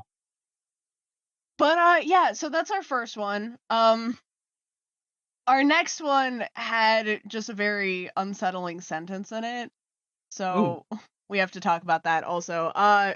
2 out of 10 stars. I made it halfway through.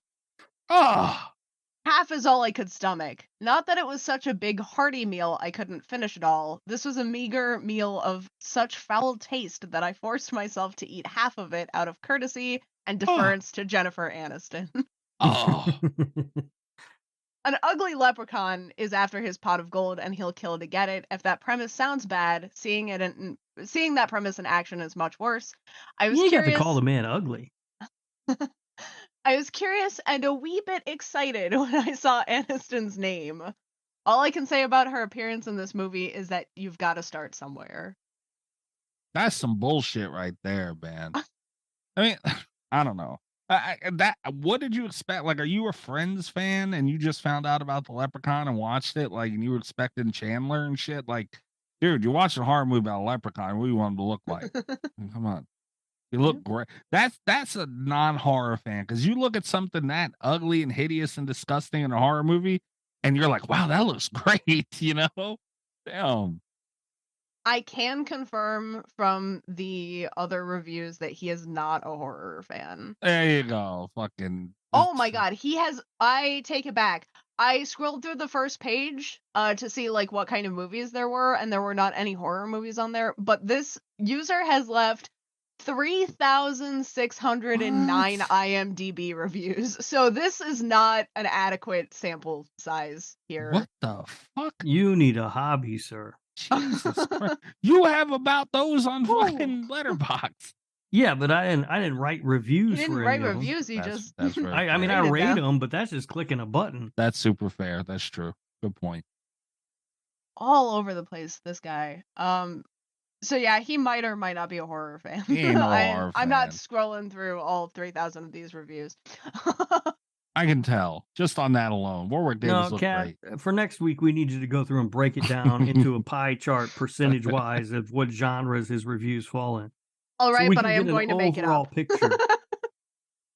That was another thing. I don't want to forget to say it real quick, but I don't think I emphasized this enough talking about like that scene where Warwick Davis scared the shit out of himself when he looked in the mirror. That was funny as hell.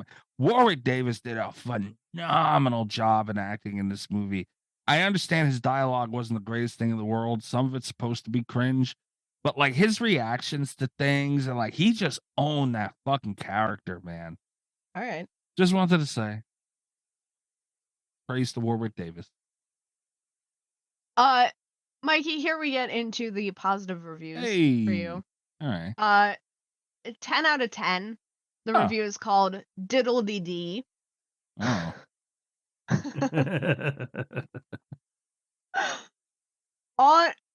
on of the greatest Leprechaun movie ever made. I'm sorry? Yeah. On of the greatest Leprechaun movie ever made. This lovable little chap kills all them people in an hilarious fashion. Wow. So.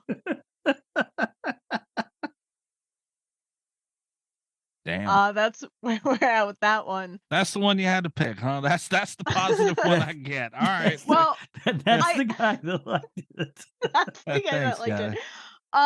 I do have one other 10 out of 10 review, and I want to preface this for the listeners by saying that I am Irish. I think if we got a non-Irish person to read this, it might be considered a hate crime.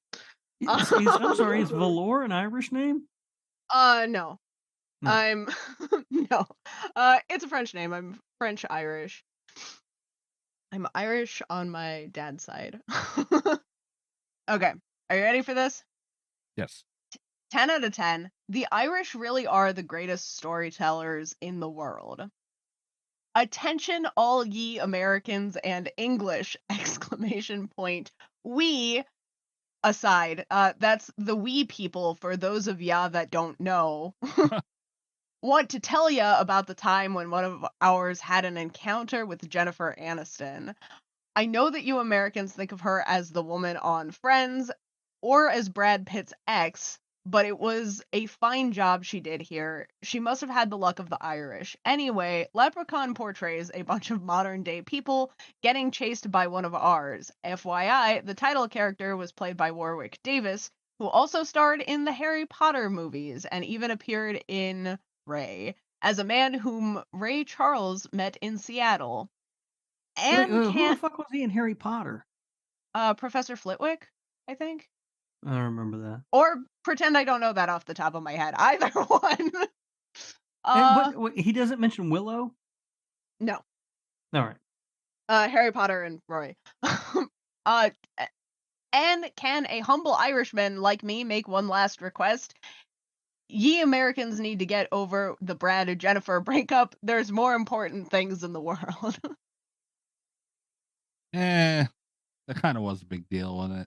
This guy gets a fucking candy bar. There it is. Yeah, I what pulled a this fucking one specifically pompous for the asshole. candy bar. But he didn't even really talk about the movie at all. What the fuck? No, he didn't. He didn't talk about the movie at all, and everyone's over the Brad and Jennifer breakup. When did he post that, Kat? Are you able to see? He posted this in 2006. Oh. So Is that when they broke up? Probably. It might have been Alexa. fresher in Oh, 2006. fuck me. When did Jennifer Aniston and Brad Pitt divorce? Jennifer Aniston and Brad Pitt got married in 2000. They got divorced in 2005. Damn it. All right, so he was right. He was right on the timing there. What did I do? I just told you don't do that. We needed the information. I could have Googled it. You don't have to Google it now. I have an assistant. All right, you know what? Keep that same energy when Sexy Time Rob comes back around. Neighbors are going to call the cops. Yeah, that'll come over for a Mississippi bird bath. One of the two. Candy bar for that guy. And I was having a little trouble really paying attention to the beginning parts of that review because I was busy thinking about Cat's Bagpipe Corner. Oh, fuck. Possible segment that could be coming to the show. Yeah. I hope not. We can't be that down bad, can we? Oh my god. Oh my god. Oh my god. Oh my god. Okay. Just because I had checked the other two, I went to see like what kind of reviews he had, and again, scrolling through this first page, nothing super exceptional. Fairly good mix of movies, couple of classics, couple of more recent horror movies, a few Marvel things. He has left 6,808 reviews. Wow. Oh my god. Damn. What is wrong with people? I don't understand what's happening today. Look, in their defense, I recently found out that if you leave enough Amazon reviews, you can get paid and like they'll send you free shit. Is IMDb sending people free shit? Maybe they can get. That's the only. What if you're not getting paid or trying to? What the fuck are you doing? Also, some of these titles are really disturbing. He might boot out our last candidate for CSIMDb here. He has a Renfield review just titled, "It's long past time for Nicolas Cage to lean into his roles." What the fuck? What? What has Nick Cage been doing this entire time? Probably fucking puppets. Stop it. Just Not saying. Giving my opinion. I don't understand. I want more time. I want the kind of time that these people have. There's also an Uma review that's just called "Why Do People Have Children Anymore?" which is amazing. Ooh. Damn. But yeah, candy bar for the Leprechaun. Yeah, definitely candy bar. He's just like an Irish guy that's super proud of the movie. Like, did you even watch the whole thing? Like, what are you doing, bro? I don't know. Yeah. You can't tell from that review. Much like the Paranormal Activity review. Oh, that guy. That guy. I'm mad at him no matter what he was trying to do on that one. I'd fuck him altogether. I love the idea that he was reviewing Paranormal Activity and just posted it under Leprechaun. How'd he get to the Leprechaun? I don't know. I don't want to spoil any future Patreon shows, but I might have evidence that that's exactly what happened. Okay. All right. Awesome. Fucking All dumb right. bastard. Give him a candy bar, Rob. Come on, do it. He got a candy bar. Last guy got a candy bar. No, but the guy that put the Paranormal Activity. That guy was right about 2 movies. That's hilarious. That guy's a legend. That aside, though, like for being that much of it, like how do you even manage to fucking do that, man? I don't know. Are we ready for trivia? Yes. Yeah, I'm ready for trivia. All right. We got a ton of fucking shit about this movie. We'll start with a budget of $900,000. That is estimated, although I think IMDb lists all their budgets as estimated, to be honest with you. Worldwide gross of $8.5 million. Okay. And this movie also did gangbusters when it came out on home video because of Friends and Jennifer Aniston. All right. So here we go. I was looking through trying to figure out how he was going to sort all of the trivia for this movie. And then I came across a website called that I'd never heard of before called Halloween Year Round. And they have an article here, and I cannot okay. Oh, good God. Hold on, Mikey. This looks like maybe an Italian name. Oh, why are you gonna send it to me? I'm not sending it just to you. I'm sending it to the group chat, but I have a feeling you're going to be the one who's going to know how to pronounce it. How are you just going to assume because it's an Italian name that I'm going to fucking know how to pronounce it? I don't even know that it's an Italian name. I don't know either. I got to refresh it.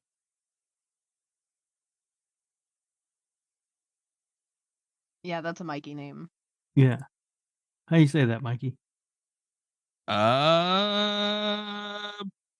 Pier Domenico? That's kind of what I was thinking too. Anyway, it's an article on this website, Halloween Year Round, published by Dave Pierdomenico, and the title of the article is 30 Fun Facts About Leprechaun. Oh. So it made things really easy, and it's a fairly recent article. It was published on January 8th of this year. Oh, wow. I guess for the 30th anniversary of the movie. Yeah. So anyway, writer-director Mark Jones got the idea from the Lucky Charms cereal commercials when he realized that there had never been a horror movie about a leprechaun before. At the time, his only experience was as a TV screenwriter, and he had never directed a film before. The studio actually offered him more money not to direct the film, but he persisted and he showed them all of his storyboards, which won them over. Imagine that. They're like, we'll give you more money if you don't direct. Damn. The film was plagued with production conflicts between the creative team. They wanted a gory slasher, and the distribution company, they wanted something more family friendly in the vein of Gremlins. Okay. So That could have something to do with the inconsistency of the, yeah, I think the tonal problems maybe. I think they landed in a good spot though. Personally, it would have been better than a full-on slasher. They can't do that. Initially, the production wasn't sure if someone as big as Warwick Davis, who had been very successful in Willow, would be interested in being in their low-budget, campy horror film. At the time, however, Davis hadn't worked in nearly 8 months, and he wasn't sure if he wanted to continue acting. He and his wife had also tragically lost their newborn son, who died at only 9 days old. So he took the role as a way to get back into acting, and he says it even proved to be therapeutic for him. It's awesome, man. That it worked out for him, but damn, that sucks. Yeah. I don't know if you guys watched the credits for this movie. I did to just verify these two. Both in the credits there are special thanks given to George Lucas. And that is because Warwick Davis was under contract to Lucasfilm, and George Lucas had to give him permission to appear in the movie. Wow. And there's also a special thanks in the credit to then Vice President Dan Quayle. And that is because Warwick Davis was having an issue with his visa and wasn't sure he would be able to do the movie because of his visa problems, and the office of the vice president stepped in and got it done. Shame on the both of you. Vice President and George Lucas. I'm gonna leave that there. I'll leave that there. Gotta mean something. Before the movie was released, Trimark Pictures put out an 8-page comic book which served as a prequel to the movie, although the events in the book completely contradict what happens in the movie. It's funny. Sounds about right. Yeah. Leprechaun was Jennifer Aniston's first feature film, as we know. Up to that point, she had been in TV series like Quantum Leap and the Ferris Bueller television show. She also had an uncredited role as an extra in Mac and Me, which leads me off the article to some more interesting stuff that I found out. Apparently, while working on the movie, her and Warwick Davis got along very well. But then apparently things got a little tense, and as Jennifer Aniston tried to sort of distance herself from the movie, and Warwick Davis would get very upset. He even said at one point that he thinks she's just annoyed when she sees the movie because she's seen herself without so many surgeries and her original nose. God damn.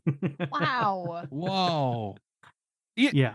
Look, I'm not gonna say that about the woman, but and I'm on record saying she's a goddess because she is, but that annoys me too, because she really has nothing to fucking do with this movie ever. And that's fucked up, man. It was your start and you did pretty well. And it was a good movie. Yeah, it's a weird thing. I'm always interested in how like big stars react to their horror roots, if that's where they got their start. Yeah. Like Kevin Bacon has always been sort of back and forth about Friday the 13th. It seems like he didn't have anything to do with like Crystal Lake Memories or any of that stuff. But he does acknowledge it when he's asked about it, and at this point now I know he will talk about it. He says he finds it weird because the picture that he's probably autographed more than anything is that arrow going through his neck. Yeah. Friday the 13th. And then when you think of Johnny Depp in A Nightmare on Elm Street, he's never shied away from that. As a matter of fact, apparently Wes Craven thought about asking him to come back for New Nightmare, and he didn't do it because he thought Depp would say no. And Johnny Depp was like, no, I totally would have done it if you'd asked. But other people shy away from it. I mean, Matthew McConaughey and Renee Zellweger would do anything in the world if they could wipe out Texas Chainsaw: The Next Generation. That one might be fair. Yeah. Now, in an interview with Howard Stern in 2019, Jennifer Aniston did say that she had rewatched Leprechaun a decade earlier, so in 2009, with her then boyfriend Justin Theroux. Apparently, it was a situation where he had the remote and the movie was coming on, and she said she wanted him to turn it off, and his words, his quote was, "Absolutely not. This is happening." Hell yeah. And she said that so the entire run of the movie, she just kept walking in and out of the room and shaking her head and being embarrassed the entire time the movie was playing. Shame on her, man. So I mean, and I can see why. Like, if you're Warwick Davis or somebody who worked hard on this movie, and this is the way she's talking about it, I mean, it'll piss you off. Yeah, absolutely, man. Yeah. You keep one foot in that horror genre, dude, because the fans will stick by you.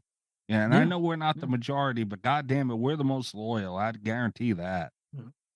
Apparently the studio didn't want to cast Aniston because they wanted a more of a Valley Girl blonde actress. So the director said that she would dye her hair for the movie, but of course she didn't. She said, "Fuck you guys. Yeah. What are you gonna do about it?" Yeah. Yeah. Due to the difficulty of finding a stunt performer his size, Warwick Davis did most of his own stunts for the movie, and as an unfortunate result, he ended up being hospitalized with a lung infection. Oh my God. Damn. Yeah. It was shot between October and December 1991, but it wasn't released until 1993. The scenes set in the hospital were shot in the very same location as the hospital scenes in Halloween 3: Season of the Witch. Oh, the fuck, great. I'm glad you mentioned that, because I kind of had the feeling like this felt kind of 80s with that 90 flair, but the dialogue was kind of weird in the 80s, and I don't know, it just felt kind of 80s, but that makes a lot of sense. They shot several scenes at the Big Sky Ranch in Simi Valley, California, which is the same location where episodes of Little House on the Prairie and The Waltons had been filmed. Warwick Davis often joked that it was blasphemous to film a horror movie there. However, the same location was used for 2017's Annabelle Creation and 2018's Leprechaun Returns, so they weren't the only ones. It took 3 hours and 40 minutes. 3 hours to apply Warwick Davis's makeup and 40 minutes to remove it. God damn.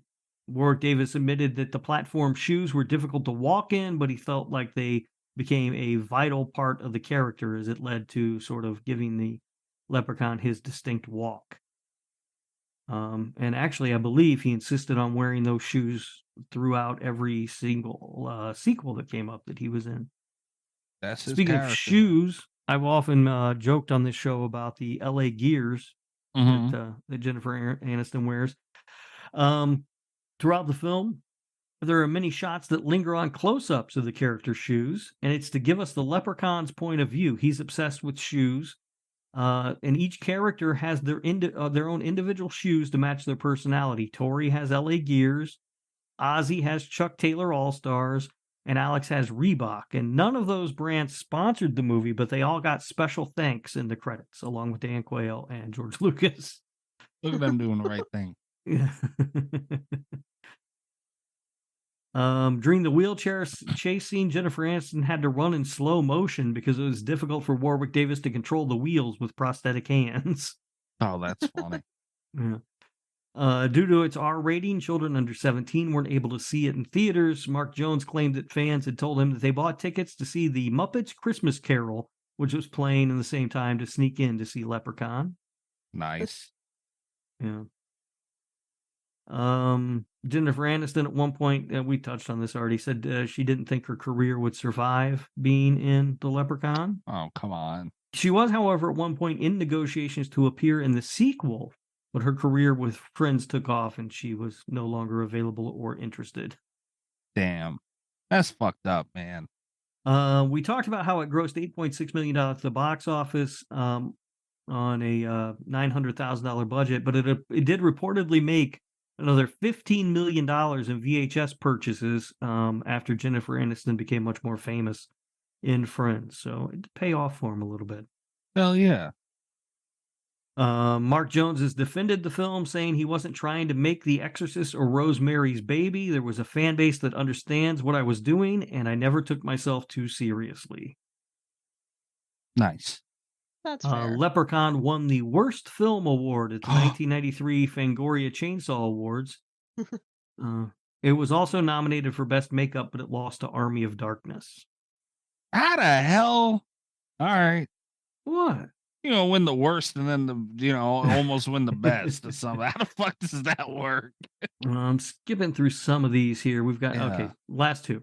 At one point, a Leprechaun crossover with Candyman was discussed. Yes. Would we want to watch that? No. I mean, obviously I'd watch it, but I don't want to. Yeah. Once upon a time when Tony Todd was on this show, he was very upset at the thought of that happening. And to quote him, he said, "What is this, a fucking short?" and declined because he said Candyman would just devour the Leprechaun. Well, yeah. Well, and not only that, look, I mean, I don't dislike the Leprechaun movies, but they are what they are. Candyman, that's an important character, and those are important films. They're not this.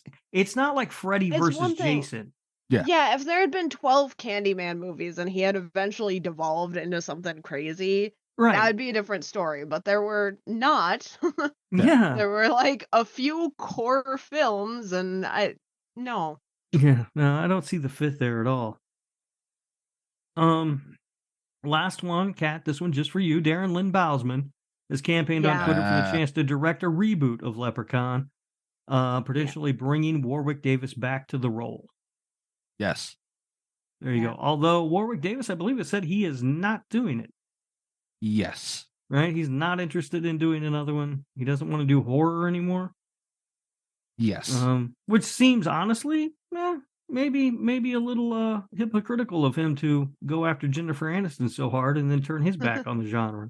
Yeah, but he said, I've seen him do a couple interviews about that, and it's because of his kid doesn't like him. Yeah. His kid can watch Willow.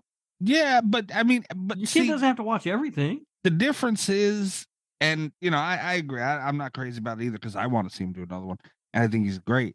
But he doesn't not wanting to do it anymore. Like he's doing game show host. He's a game show host now. Like he doesn't shy away from what he did. Like Jennifer Aniston seems like she just doesn't want to talk about it. I don't know. Yeah, I mean, a little different. I am always, like I said, fascinated about stars who star. And if I ever had the chance to sit down and talk to Jennifer Aniston, you best believe I would ask her about Leprechaun immediately. Oh, hell yeah. Same thing with like Paul Rudd. I never see him talk about Halloween 6 very often, but that would be the first thing I would ask him. I'm much more interested in him playing Tommy Doyle than I am fucking Ant-Man. Yes. Yeah. But sometimes these people just don't even get asked about it. Kind of interested in him playing Nick Carraway, but then Tommy Doyle, yeah. Who the fuck is Nick Carraway? From The Great Gatsby. Oh, for God's sake, Kat! What? Why you ruin everything? That's what I would ask Paul Rudd about. All right. And then Tommy Doyle. All right. So I don't think he's like embarrassed about his Halloween roots because apparently he was approached about coming back for Halloween Kills. And he said he would have done it, but he had conflicts. He'd already signed on to do Ghostbusters. Oh, I thought you were going to say Ant-Man. No. Fucking Marvel ruined everything. No, he had already signed on to do Ghostbusters Afterlife, so he couldn't do it. Fair enough. Wow. Can you imagine, like, that wouldn't be the one you chose, right? Like, I understand he signed on first. I get it. But, like, if you had a choice to be in one of those two movies. I don't know. I mean, it depends. Like, I loved Ghostbusters Afterlife, and I will freely 1000% admit that it's not a very good movie, but it was a total nostalgia hit for me. And so if Paul Rudd loved Ghostbusters growing up as much as I loved Ghostbusters growing up, I might pass on Halloween Kills to be in Ghostbusters too. Really? I think so. I mean, I love Ghostbusters. And that movie, Afterlife, is not great by any stretch of the imagination, but I absolutely ate it up. I loved everything about that movie. Yeah, that's fair. All right, you guys ready to do some port noise? Some Rob scores. Yeah, let's do them. Port noise. Would you guys like me to go first? How you want to do it? Sure. Yeah, go ahead. Okay. Are we doing a B movie score for this? No. Okay. Fair. We can, I guess. I mean, I don't think it needs one. I don't really think I do think it's a straight enough horror movie that it doesn't need one. Okay. But... Fair. All right. The Leprechaun 1993. I've told the story a million times before. One of my introductory to horror movies. I had watched Tales from the Crypt and the Friday the 13th and Freddy and, been familiar, but, this one captured me a lot. I rewatch it from time to time, at least once a year. This year I've already watched it twice. See where we land. I think I said it earlier, they didn't do anything bad. They did a lot of things really good, in my opinion. I finally get that silly movie that still has one foot in being serious, and that's what I like. And I'm gonna give this movie an 8.2. All right. I said it. All right. 8.2. 8.2. Whoop, there it is. Kat, would you like to go? These I'm scores sorry, are did you say very different. Yeah. 8.2? 8 and a 2. Oh boy. Mm-hmm. Go ahead and break my heart, Kat. I don't like this drop that we're about to have here. Oh boy. Yeah, I gave it a range because I hadn't quite decided. I wrote down a score while I was watching, and I didn't feel real confident about it because I know that I had a bad time with this one today, but that I like the movie overall. So I tried to give it like a higher end range, and I thought maybe someone would talk me into it. And my high range is not anywhere near an 8. God damn. Anything. So now I don't know what to do with myself.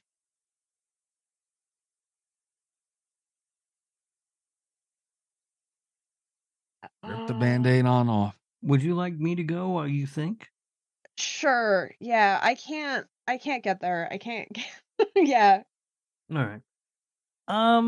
I do think that this is a movie that you have to be in the mood to watch. And when I watched it earlier today, I don't think I was necessarily in the right mood for it, but I still had a good time with it. Leprechaun's a fun movie. You go into a movie or any of the movies in this franchise and you recognize you have to that it's a franchise built around a killer leprechaun, which is ridiculous, and the movies are going to be ridiculous, and that's exactly what this one is. I do enjoy it. So I landed at a 7.2. What is happening? Oh my god. Cat doesn't like fun, bro. Apparently not. I guess I don't like fun. All right. If we had had a B movie score on this, Cat, you would have died. Yeah, I would have. Mine would have been well over a 9. Yeah, you would. Do you want to do a B movie score? If there's a difference in your guys' scores, there's not a tremendous difference it's in worth. mine. I don't There's care. not a lot of space for you to have a tremendous difference, but like if it. But I mean, we don't have to. It doesn't matter to me. It got $1 million budget. I mean, I don't think that's fair. It was also put out by Trimark. I mean, that's not true exactly too. A tiny company. You guys, I might have to quit doing port noise. For your commendable scores, I guess, for the high praise that you're singing for Leprechaun, I'm gonna go ahead and I'm gonna move it up from the score I gave it today. I can't, in good faith, based off of today's experience, get any higher than a 5. I can give it a 5 even. Shit! Wow. And that's not how I felt about it today. So my highest range was a little bit higher than that. But I had such a bad time with it today. Like I've never had a bad time with this movie. I've watched this motherfucker in the winter. This is one I've got to be in the mood for. And not only like, so with some of the Christmas horror movies, like I don't really put them on unless it's Christmas, but if they're on and I won't turn them off, and that's just really not how I feel about Leprechaun. I was not in the mood for this today, and it was unpleasant. God damn. Cat killed the leprechaun. You sure did. She didn't even say "fuck you, Lucky Charms." Lucky Charms. Yeah, she didn't even say that. Nothing. Sorry. All right. I'm a little surprised. I didn't think Cat would be that low. Me either. I honestly didn't think I was going to. I figured I was going to come in, like, before I watched it today, I thought maybe, like, around a 7. Maybe a little bit higher, maybe a little bit lower, but I figured I was going to be around a 7. It's just not a fun one to watch when you're not in the mood for it. Like, I found I had a lot of problems. It didn't hold my attention very well. I got kind of annoyed. It wasn't a good experience today. Can't have nothing. I try and bring everybody together with a fun movie, and it still doesn't work. It never ever works, ever. That is not what you were trying to do this week. And I could have been a lot meaner. And you could have been a lot meaner, but this is one of those situations where it's like having kind of a revenge pick has backfired on you, because if we had watched it around St. Patrick's Day, and I know the bracket, but like even if we had watched it in late February, if I'd been gearing up for St. Patrick's Day, I feel like it would have been a better experience. I think my Portnoy could have been a lot higher for this one. It's not a movie I ever want to watch out of season again. I don't think this was a revenge pick. That wasn't what I was trying to do here. I thought I was being nice. I mean, I know I was going to have the best time, like, obviously, but I picked something I knew I would like because I've had to watch stuff I didn't like. And I figured, they like fun. They want fun. Let's do fun and do Leprechaun. And goddamn, poor Leprechaun. I know I feel bad about it because That's fair. It's one I watch every year, but it made me kind of miserable today. And honestly, if I had ranked it just on my feelings today, it would have been lower. Jesus Christ. Like, I was kind of pissed coming out of this, I'm not gonna lie. Good Lord. Yeah. Well, that's where the chips land and they fall. Again, guys, do not forget also, there will be another episode of Slasher Radio this week. Matthew Cote from Dead by Daylight / Behavior will be joining the show to talk about their anniversary. It's getting wild over there. You guys are not going to want to miss this. Make sure you are there. Keep your eyes out for that. Do not forget, Matthew Cote will be on the show this week. Follow the show at Slasher Radio, guys, and make sure you go to our Patreon, patreon.com/Slasher Radio. If you're starting as low as $3 a month, please support the show, because we do things like get you promo codes for Fright Rags where you get 10% off your whole order. Slasher10 promo code. Go use that. I think I keep forgetting the date he says it's good through. I think it's like August, but I don't remember. So, make sure you take advantage of that. I think that's it. I'm at Mikey's Dead. I feel like I'm forgetting something. Yeah, no, I don't. Okay, the week after this is Portnoy week. Okay, no, so that's it. I'm at Mikey's Dead. Rob, what about you? You can find me on Twitter at RadioRob123. And Kat? You can find me on Twitter at cat_Voleur, VOLEUR. You can check out my website where my book, Revenge Arc, is available for pre-order. That's catvoleur.com. Oh, that's right. Yeah, do not go to catvoleur.com and order Revenge Arc, because it would make me personally very annoyed and or angry. So do not go to catvoleur.com and do not pre-order Revenge Arc, which you can get a signed signature book with the pre-order, but don't do that. But I already did it. Should I go cancel? No. I'm not gonna tell anybody. Cancel orders now. We'll be back next week, guys. Good night from Slasher Radio. Jesus Christ. All the best of Slasher Radio podcast.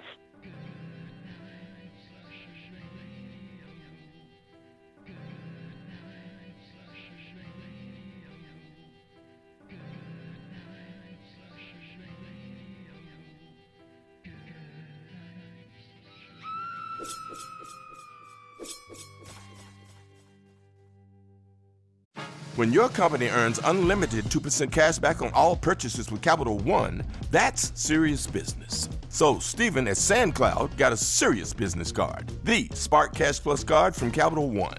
We used our 2% cash back to help build our retail presence. Savvy, Steven. And we get big purchasing power, so our business can spend more and earn more. The Spark Cash Plus card from Capital One. What's in your wallet? Terms and conditions apply. Find out more at CapitalOne.com/SparkCashPlus.